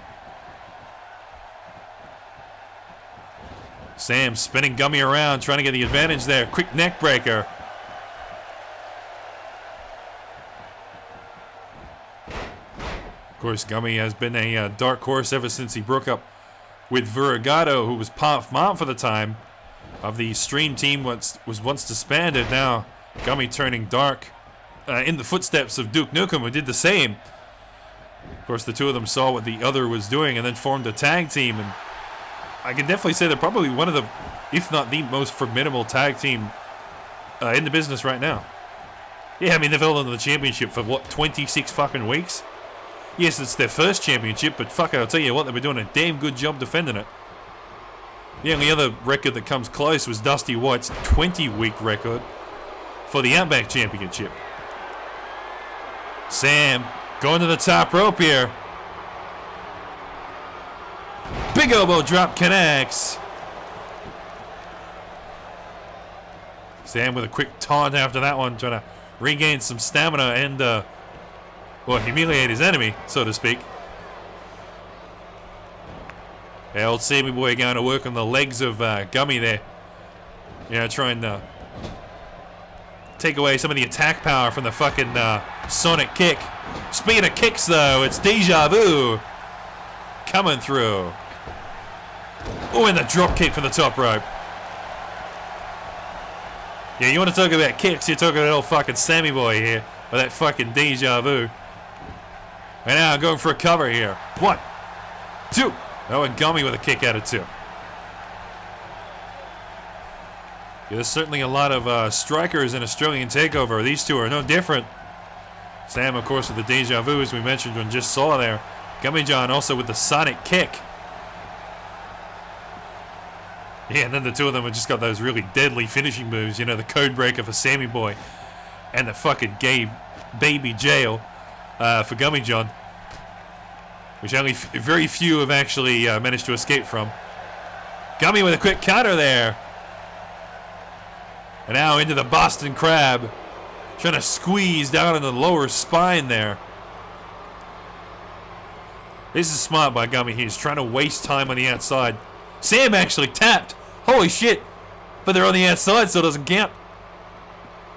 Probably should have done that on the inside of the ring, Gummy. I was just saying it was smart because he's wasting time staying on the outside so he doesn't get put through the table, but in hindsight, maybe it wasn't smart because Sam actually tapped. Oh, well, I've been wrong before. Both competitors now returning to the ring. Gummy getting the early advantage here. Goes to the big boot, misses the target. Sam with a code breaker.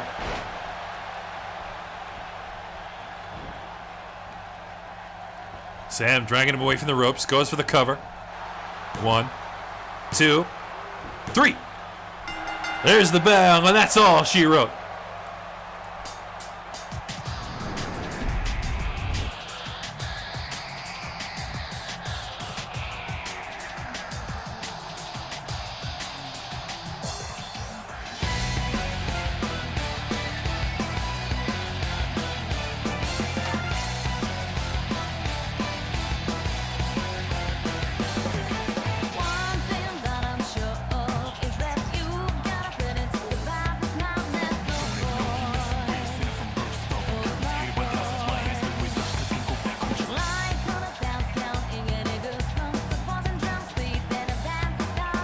Sam with a big victory there, not giving Gummy John too much of a chance to fight back on that one. We had a lot of fucking one-sided matches tonight, man. I'll tell you what. We fucking, you know, we had this one, we had Raven, we had Ruji.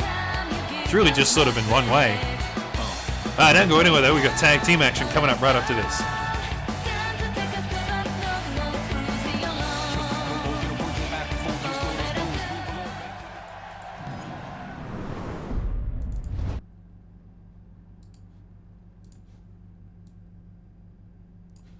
It's the cops versus the fucking gang.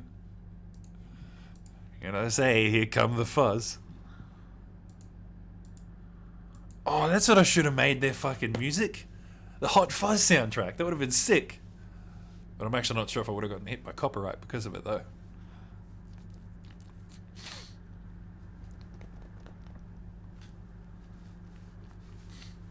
Also, even if I did make it the Hot Fuzz music, no one would have fucking guessed.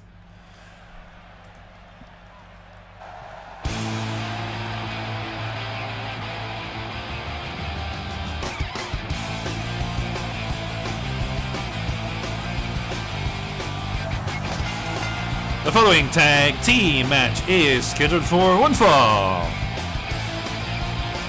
For the United States, with a combined weight of 524 pounds, RoboCop and Sergeant Silent Derp, the Enforcers.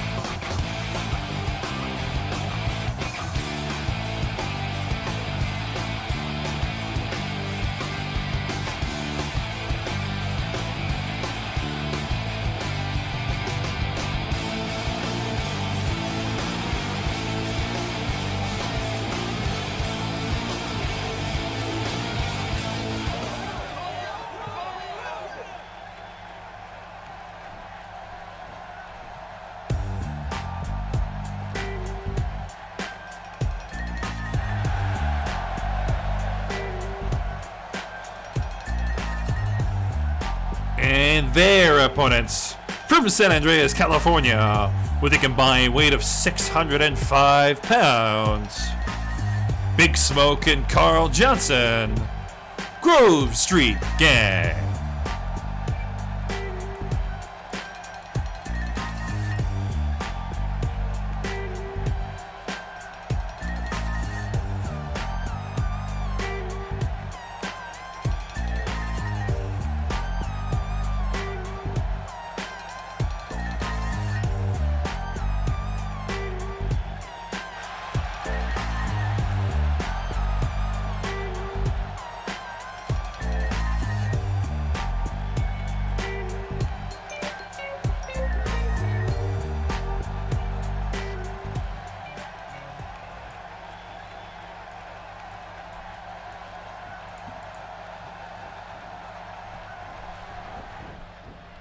There's the bell. Big Smoke starting us off strong there, immediately going for the bear hug on a RoboCop. Oh, right out of the fucking gates, mate. Big Smoke wasting no time at all. I've never seen a fucking big guy move that fast.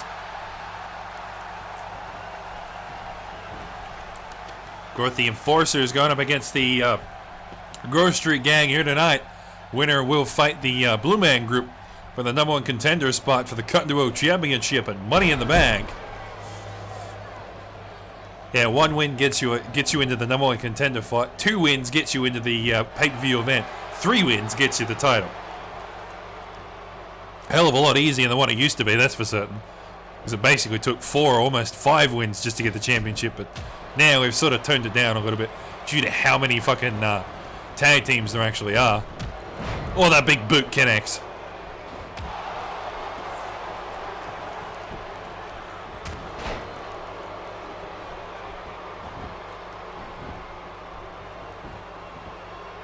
Of course, the Enforcers were formed sometime around near the end of Season 1.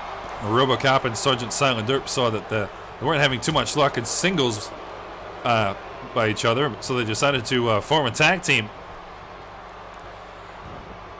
Also, right after this, they got into a long and heated rivalry with the Dark Horses, trying to put them away.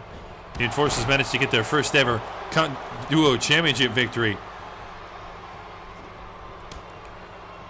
at King of the Ring, where they beat the Texas Boys. However, the Dark Horses took the championship from them, and, well, they haven't given it back since. Yeah, they stole the fucking championship from the Enforcers, but, bro, the Enforcers, they couldn't fucking get it back from them.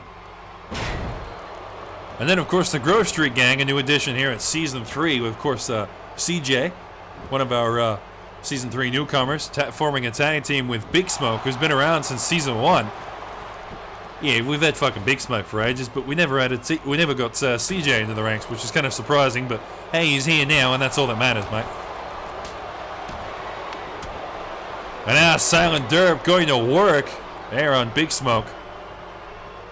And another, of course, Season 1 superstar. Silent Derp, he was actually our first ever Royal Rumble winner. Way back at Season 1. Of course, and I won last season's fucking Royal Rumble. Oh, the difference is the Silent Derp was unsuccessful at WrestleMania. Meanwhile, I was. You know, I managed to beat Senator Armstrong for the title, but Silent Derp couldn't beat Dusty White for the title. And down goes the fucking ref. Oh, he just got flattened there.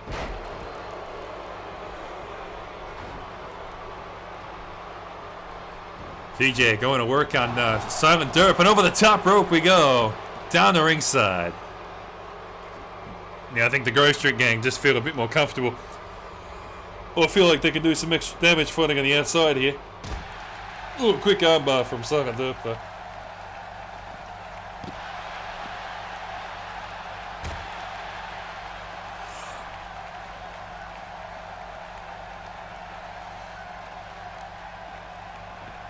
CJ throwing Silent Derp right into the announcement table here. Yeah, just kind of bouncing his fucking head off of it. I'm sure that'll rattle his senses a little bit. CJ with a quick side slam now.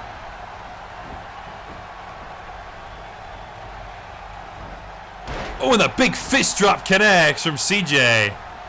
Oh, he'd be fucking feeling that one, mate.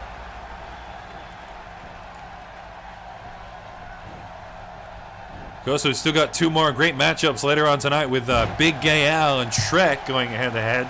And, of course, our main event, the Fatal 4-Way matchup with Shaggy, Hank Hill, Super Mario, and Solid Snake. But look at this, Thugnificent rolling through, goes for the cover, gets the 2 count.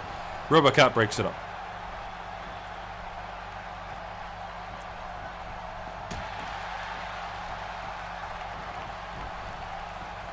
Silent Derp trying to fire right back here. Oh, the reverse suplex there.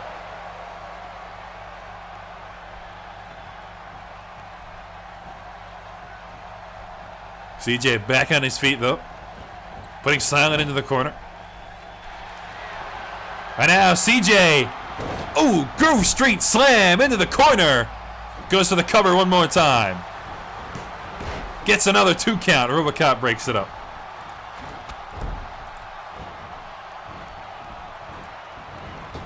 It was actually a Grove Street Smash is actually what that one was called. My mistake. Grove Street Slam is, of course, the standard one in the center of the ring. The Smash is the one that hits the fucking turnbuckle, and oh man, it's not pretty. There might be padding on those turnbuckles. It doesn't mean it doesn't hurt. Silent Derp. Beautiful military high knee, though. He goes for a cover, gets a 2 count.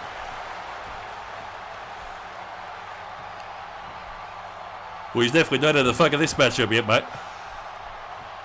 Silent Derp and CJ beating the shit out of each other. Somebody's going to tag, and it's going to be Silent.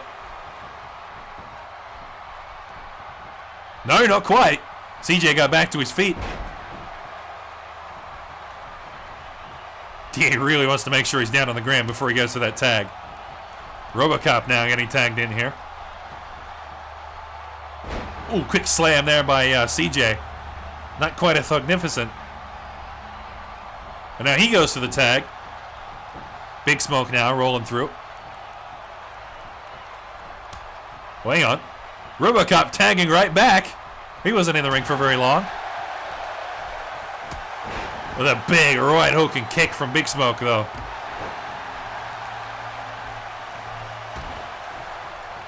Oh, it's a bit fucking rough. RoboCop was barely in there at all. He got fucking one hit and then decided to tag again. Big Smoke trying to look at do some damage here.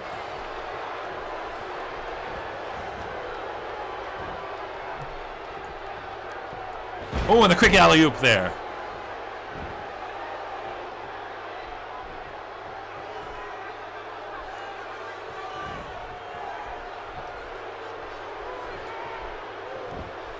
Yeah, he's trying to set up something on Big Smoke, but he just can't quite get it because Silent Derp keeps fucking getting up.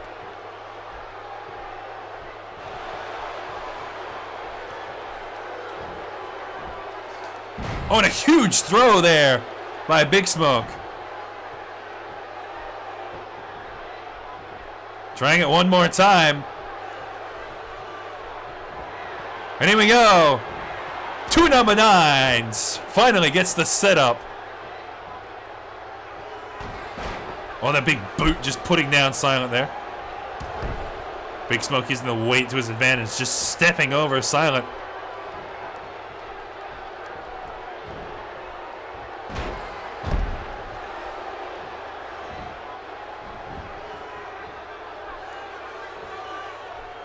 Silent trying to get back to his feet. Oh, met with a fucking left hook.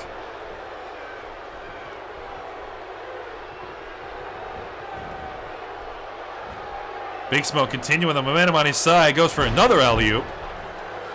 He must be spending time with Shaq.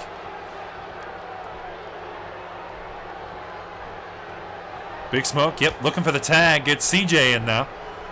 Silent Derp needs to make another tag back to RoboCop here. Well, I mean, to be fair, fucking RoboCop tagged that early. So poor Silent Derp's taking all the punishment here. Oh, fucking reverse neck breaker there.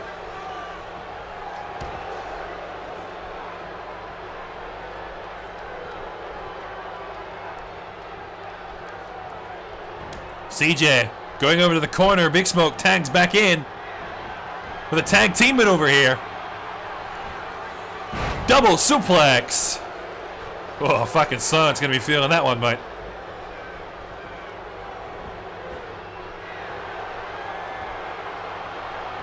Big Smoke. Ooh, with a beautiful slam there. Goes to the cover. 1. Oh, RoboCop breaks it up.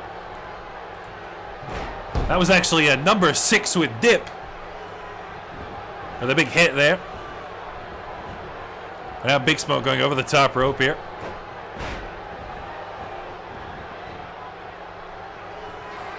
Silent trying to follow up, but can't beat the just the pure weight there. Gets out of trouble though.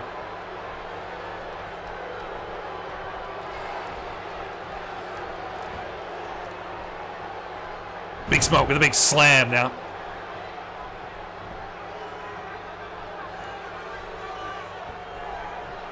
Oh, hang on. Oh, look at that. Big Smoked. Just using his weight to his advantage. Goes for the cover. RoboCop once again breaks up the 3 count. But the Grove Street gang can definitely smell victory here. If they can keep RoboCop at bay. Yeah, considering fucking Silent Dip's taking all the punishment here tonight. Oh, into the corner. Oh, look out. Here we go again. Big Smoked again. But this time in the corner. Oh, look out, Silent Dip. Oh, jeez.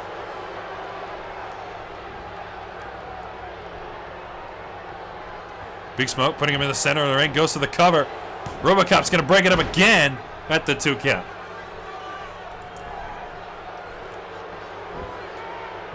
Yeah, fucking CJ was too busy getting into fucking position there. He couldn't really intercept that one. But Silent's definitely fucking basically out of commission here, mate. I'll tell you what, he's just taking so much punishment. You know, he's taken the Thugnificent, the Grove Street Smash, 2 Big Smokes, a number 6 with Dick, and 2 number 9s.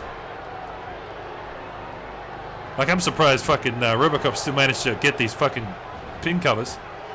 1, 2, oh, almost a 3 count. CJ actually got the interception off that time, but Silent Derp managing to kick out. Silent Derp with a cold blue! Silent Derp goes for a cover. He gets the 2 count. Big Smoke kicks out.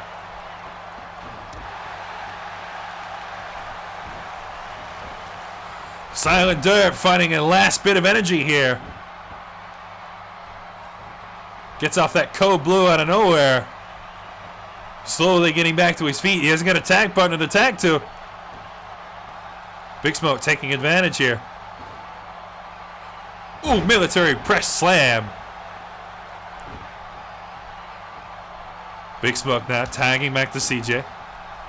Silent Derp desperately needs to make a tag.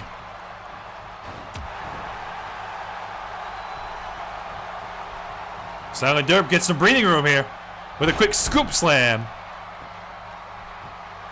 Silent makes the tag the first opportunity he gets. Oh, he fucking needed the break now, mate. He's taken so much punishment. And now look at this. Big Smoke getting hot tagged. Right back in. Down goes RoboCop and oops, see ya, Silent Derp. An opportunity now. Big Smoke once again with the alley-oop there.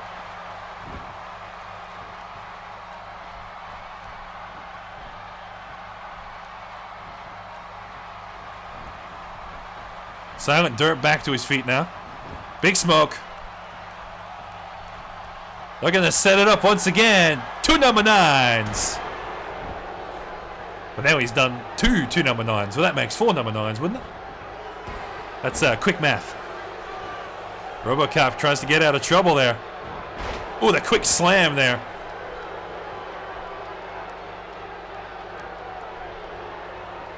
RoboCop getting fired up here. The Enforcer is not out of this matchup yet.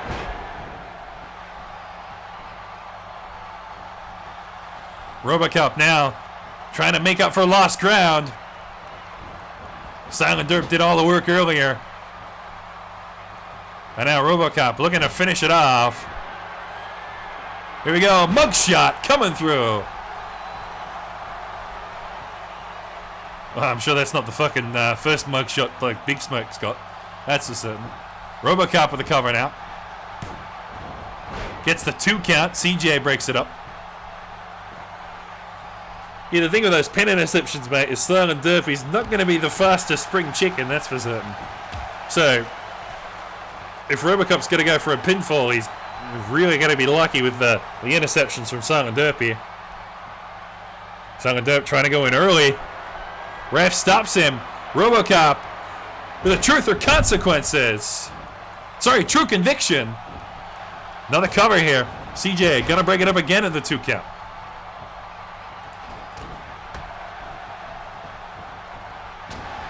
Oh, and Big Smoke with a big right hook.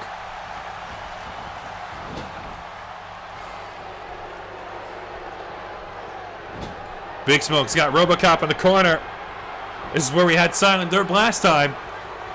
Well, here we go. Big Smoked for the 3rd time tonight. Fucking Big Smoke pulling in all the stops.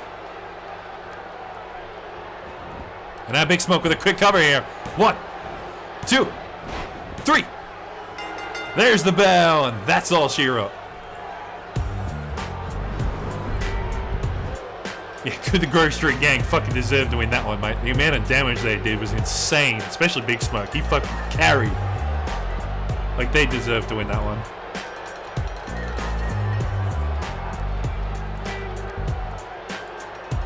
Like, Big Smoke did 3 fucking Big Smoked, 2 number 9s, and a fucking number 6 with dip. Like, he did so much.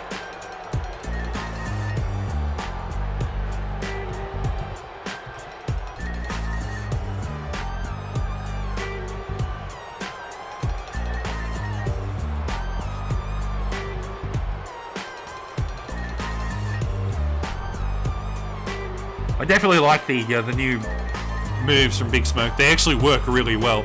But I think that one there, that's supposed to be a pin combo, I think. So I might have to change Big Smoke a little bit.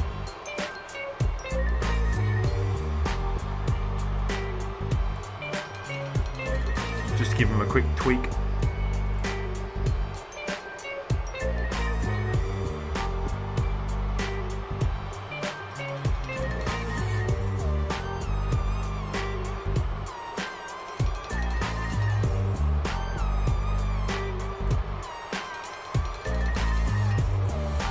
Well, the Grove Street Gang definitely put in a lot of punishment, and they came out in the victory in the end. They'll go on to fight the Blue Man Group for the #1 contender spot to find out who challenges the Dark Horses this month for the Country World Championship. Don't go anywhere, though. We got singles action coming up next with Shrek and Big Gay Al. Don't go anywhere.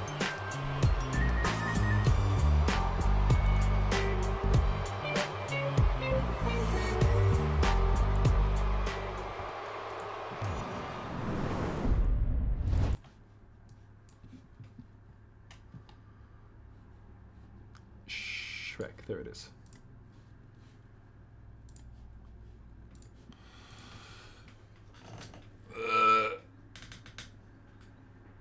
Actually, I wonder if fucking what's his face is gonna show up.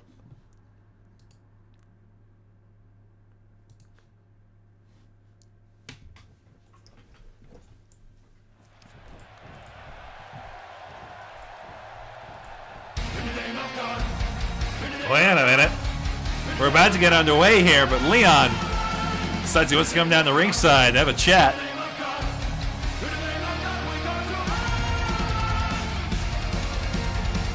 Big Al, not pleased to see him.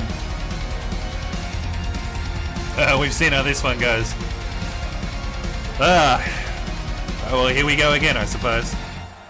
I mean, I've done this exact thing to 2 superstars. I think I know what's going to happen here. But anyway.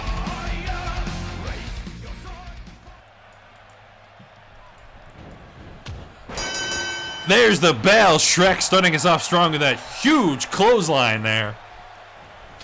Just showing that he's the heaviest superstar here in Australian Takeover.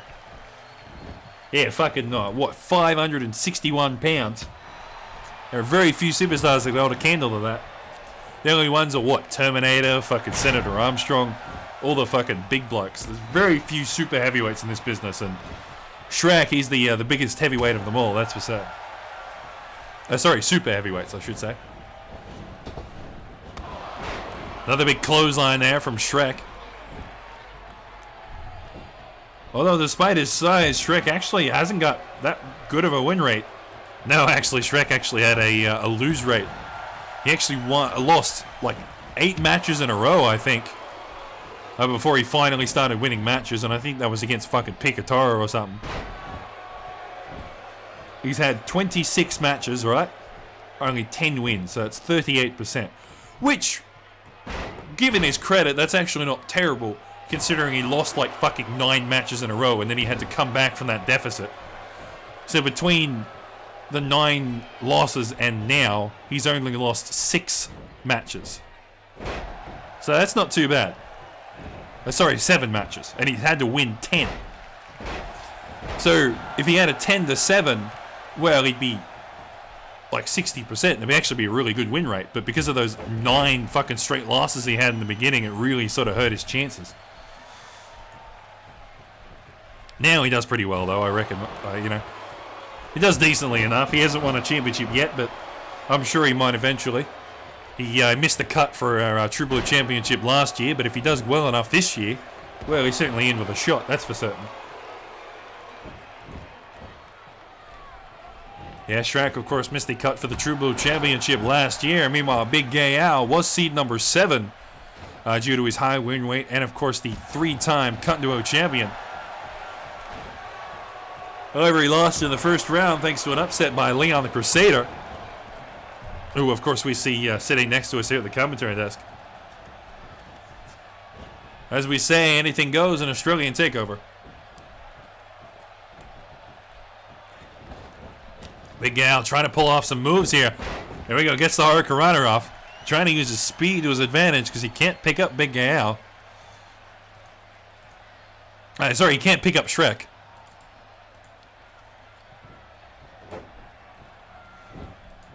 Speaking of win rates, though, fucking Big Gal does pretty well. He's got 28 wins from 54 matches, so that's about a 51% win rate. I don't know why I can't say that. But yeah, he does pretty fucking well for himself. That's why he was seed number 7. You know, a good win rate, 3 championship wins. He's been in a few pay-per-view events. He does well for himself. So we'll see where he seeds this year. Probably a lot lower, considering his early tap out in the last championship. Shrek with a big, mean, green headbutt. Laying out Big Al there. Goes for a cover. There's the 2 count. Al kicks out.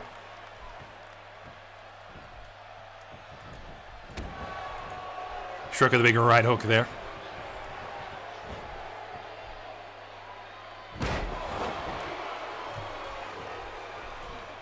Shrek coming down the ringside here.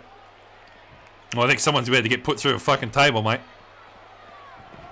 Well, maybe not quite. He's going to try and set it up, but maybe not. He's going to go for another fucking right hook instead. Oh, he just wanted to go into the ring to beat the shit out of him, I guess. I don't know what's going through that head of Shrek. Definitely something. Shrek just throwing Big Gay Al like he's nothing. Oh, Shrek coming back down the ringside. This time he tears up the table.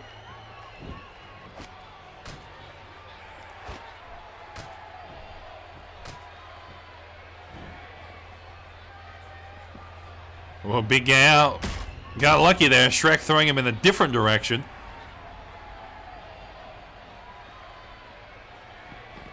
Into the apron once more. The table's this way, mate. I'm not sure he realizes that.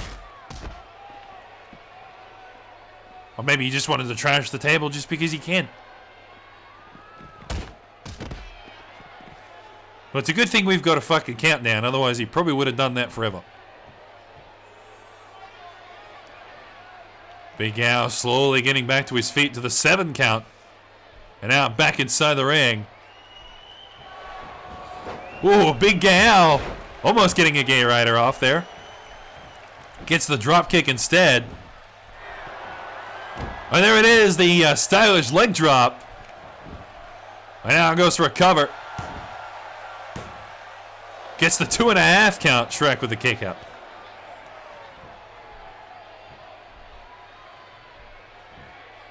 Both competitors now back on their feet. Shrek getting put inside the corner.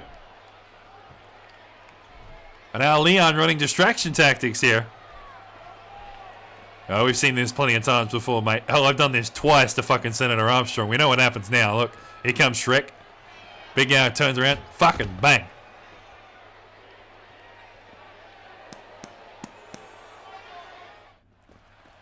Leon will now piss off and... Oh, Shrek.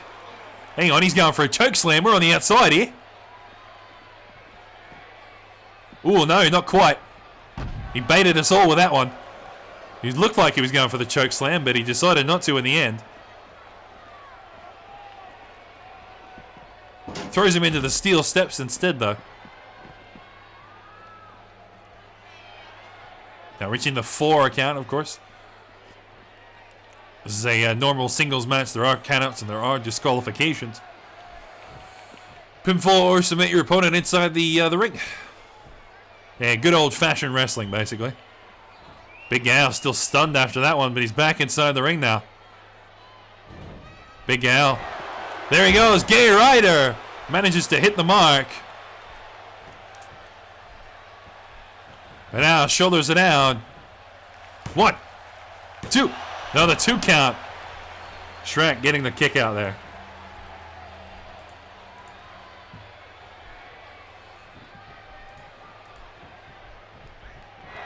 And now Shrek, big, mean, green headbutt there. Goes for a pinfall of his own. 1, 2, 3. There's the bell, and that's all she wrote.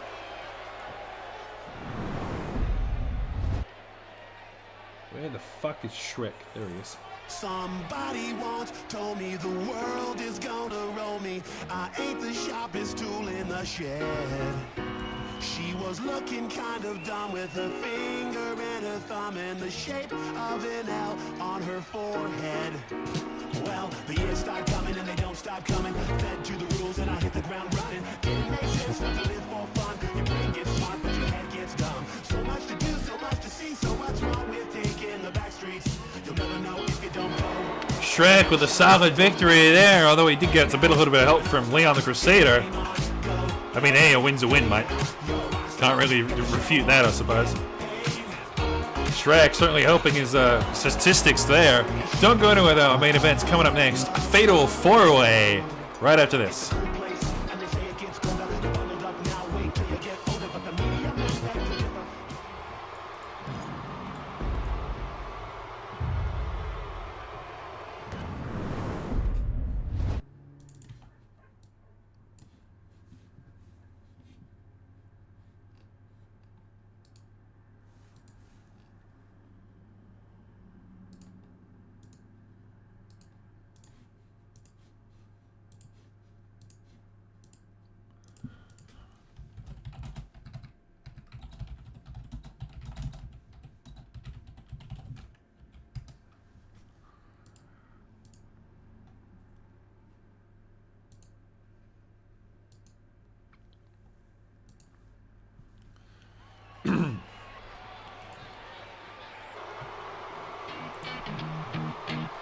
Look, man! Like if you had one plate, one fork, and an opportunity to eat everything in front of you. Like, would you do it? Come on, man, I know you would.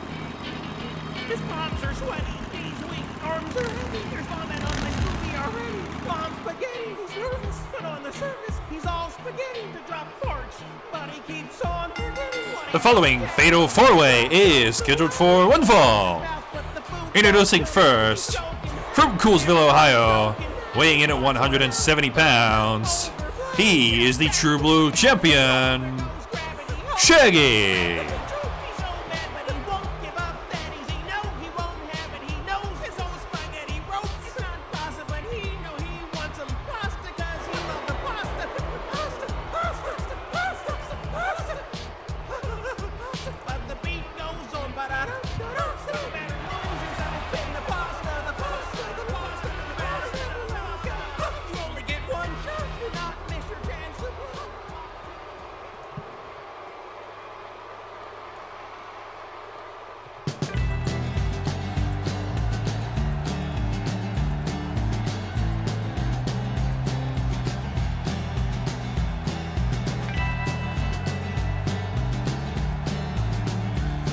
And his opponent, from Arlene, Texas, weighing in at 240 pounds, Hank Hill.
And their opponents from the Mushroom Kingdom, weighing in at 215 pounds, Super Mario.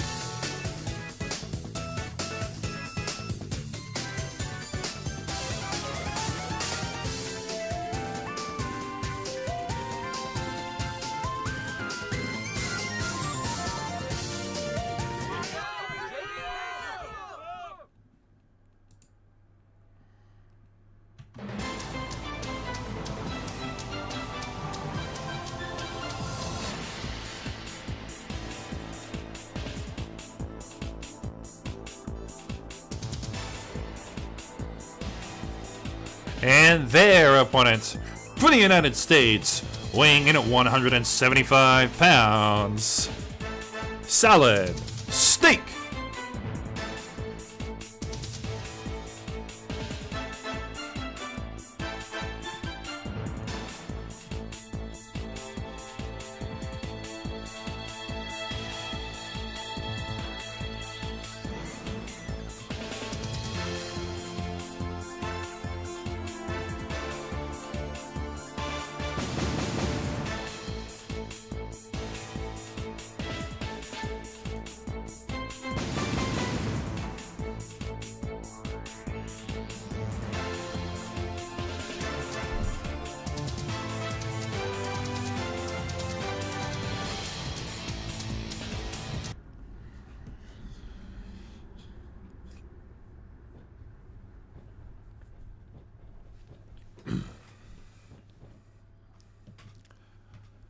Oh, whoops, didn't actually have the fucking window selected, huh? There's the bell, and our main event is underway. Fatal 4-way between Shaggy, Hank Hill, Super Mario, and Solid Snake here.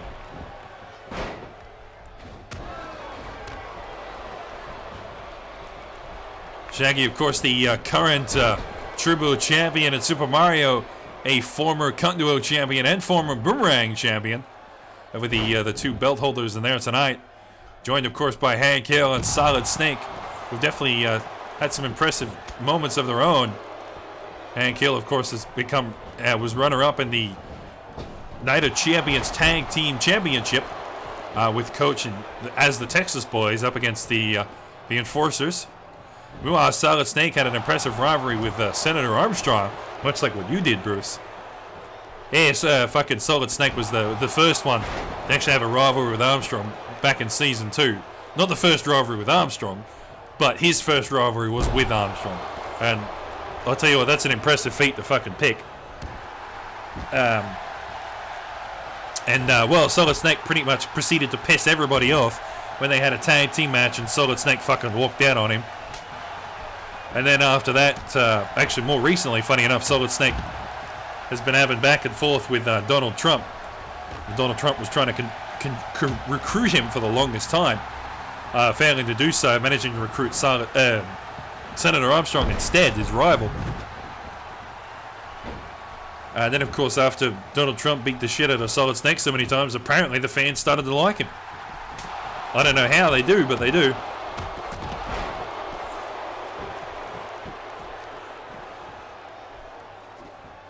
Solid Snake and Hank Hill both looking for weapons here. Solid Snake's got the sledgehammer. Hank Hill with the steel chair. Both weapons just got reversed, though. It was like fucking mirror match there. They both went for the weapon, and they both got reversed. Both followed up by a slam. Shaggy and Hank Hill on the outside here. Super Mario goes for the Goomba Stomp on the ring. Hank Hill with a DDT on the outside. Mario for the pinfall. Gets the 2 count. Solid Snake kicks up. Hank Hill now turning his attention to Super Mario here. With a big spine buster there. And now Solid Snake goes over the top rope here.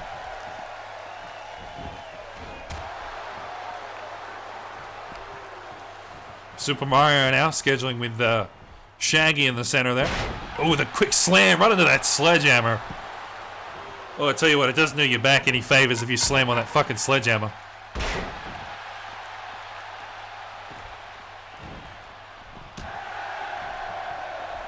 Hank with a quick right jab there and the slam to follow up. Shaggy going over the ropes here. Shaggy trying to go for the basement drop kick, missing the mark. Goes for a big slam instead, though. Solid Snake going to work here in front of us on Hank Hill. With those big punch combinations. Oh, right into the steel ring post.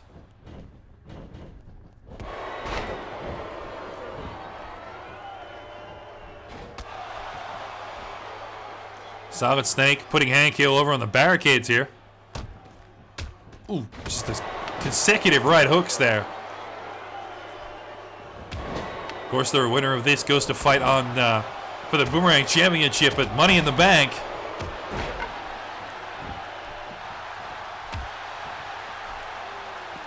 Yeah, it also definitely helps with their rankings if they win too.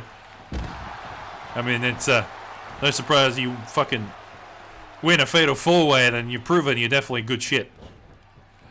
Super Mario now with the airplane spin here.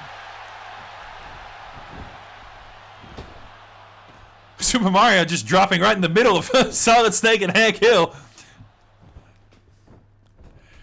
He just sort of took a bullet for Hank Hill there, I guess. Right in the fucking middle of him. Oh, hang on, look at Super Mario looks to put someone through this table. The question is who? Solid Snake trying to go for a quick pinfall there. Super Mario, he's chosen a Hank Hill. Can he put him through the table, though?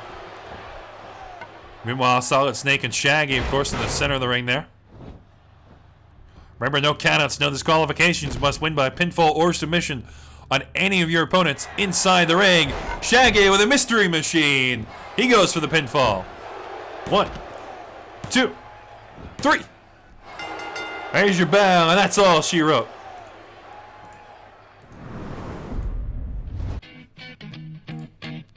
Look, man, like if you had Shaggy one proving plate, why he's a true blue champion, I one suppose. fork, and an opportunity to eat everything in front of you.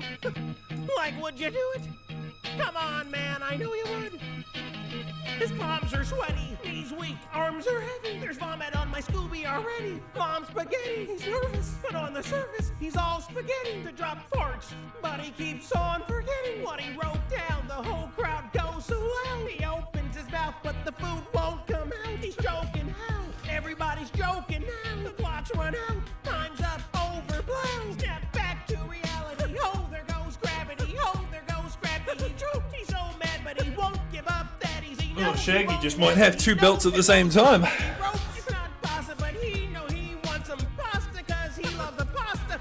Pasta, pasta, pasta, pasta, pasta. But the beat goes on, but I don't. Well, Shaggy proving why he's the true blue champion, getting a solid victory there. He will move on to Money in the Bank to challenge somebody for that, well, the challenge for the Boomerang Championship. That's all from us tonight at Australian Takeover Thursday. We'll see you all next time. Same time, same place.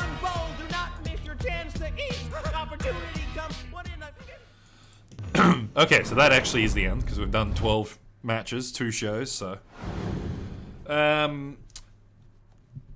I'm probably going to be doing ATT not until the 25th, or 2 weeks from now, basically.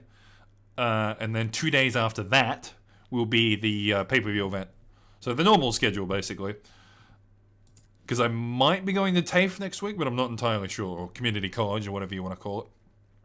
Because of all the lockdown laws are slightly getting released now, so... And they did say we go back next week, but I'm not sure if my course goes back next week. Because of the timetable they sent us, so... Gonna check up on that one, but... If I'm not going back next week, I will be streaming, but... If not, well... You just won't hear from me for a week, basically. Now, I'm assuming... I'm going to double check here, but I'm assuming there's nobody I can raid. Yeah, the only person that's live is fucking SaltyBet, and they're always live, so... Unfortunate, but... join the Discord, follow Twitter, yada yada, social media bullshit. See you all next time.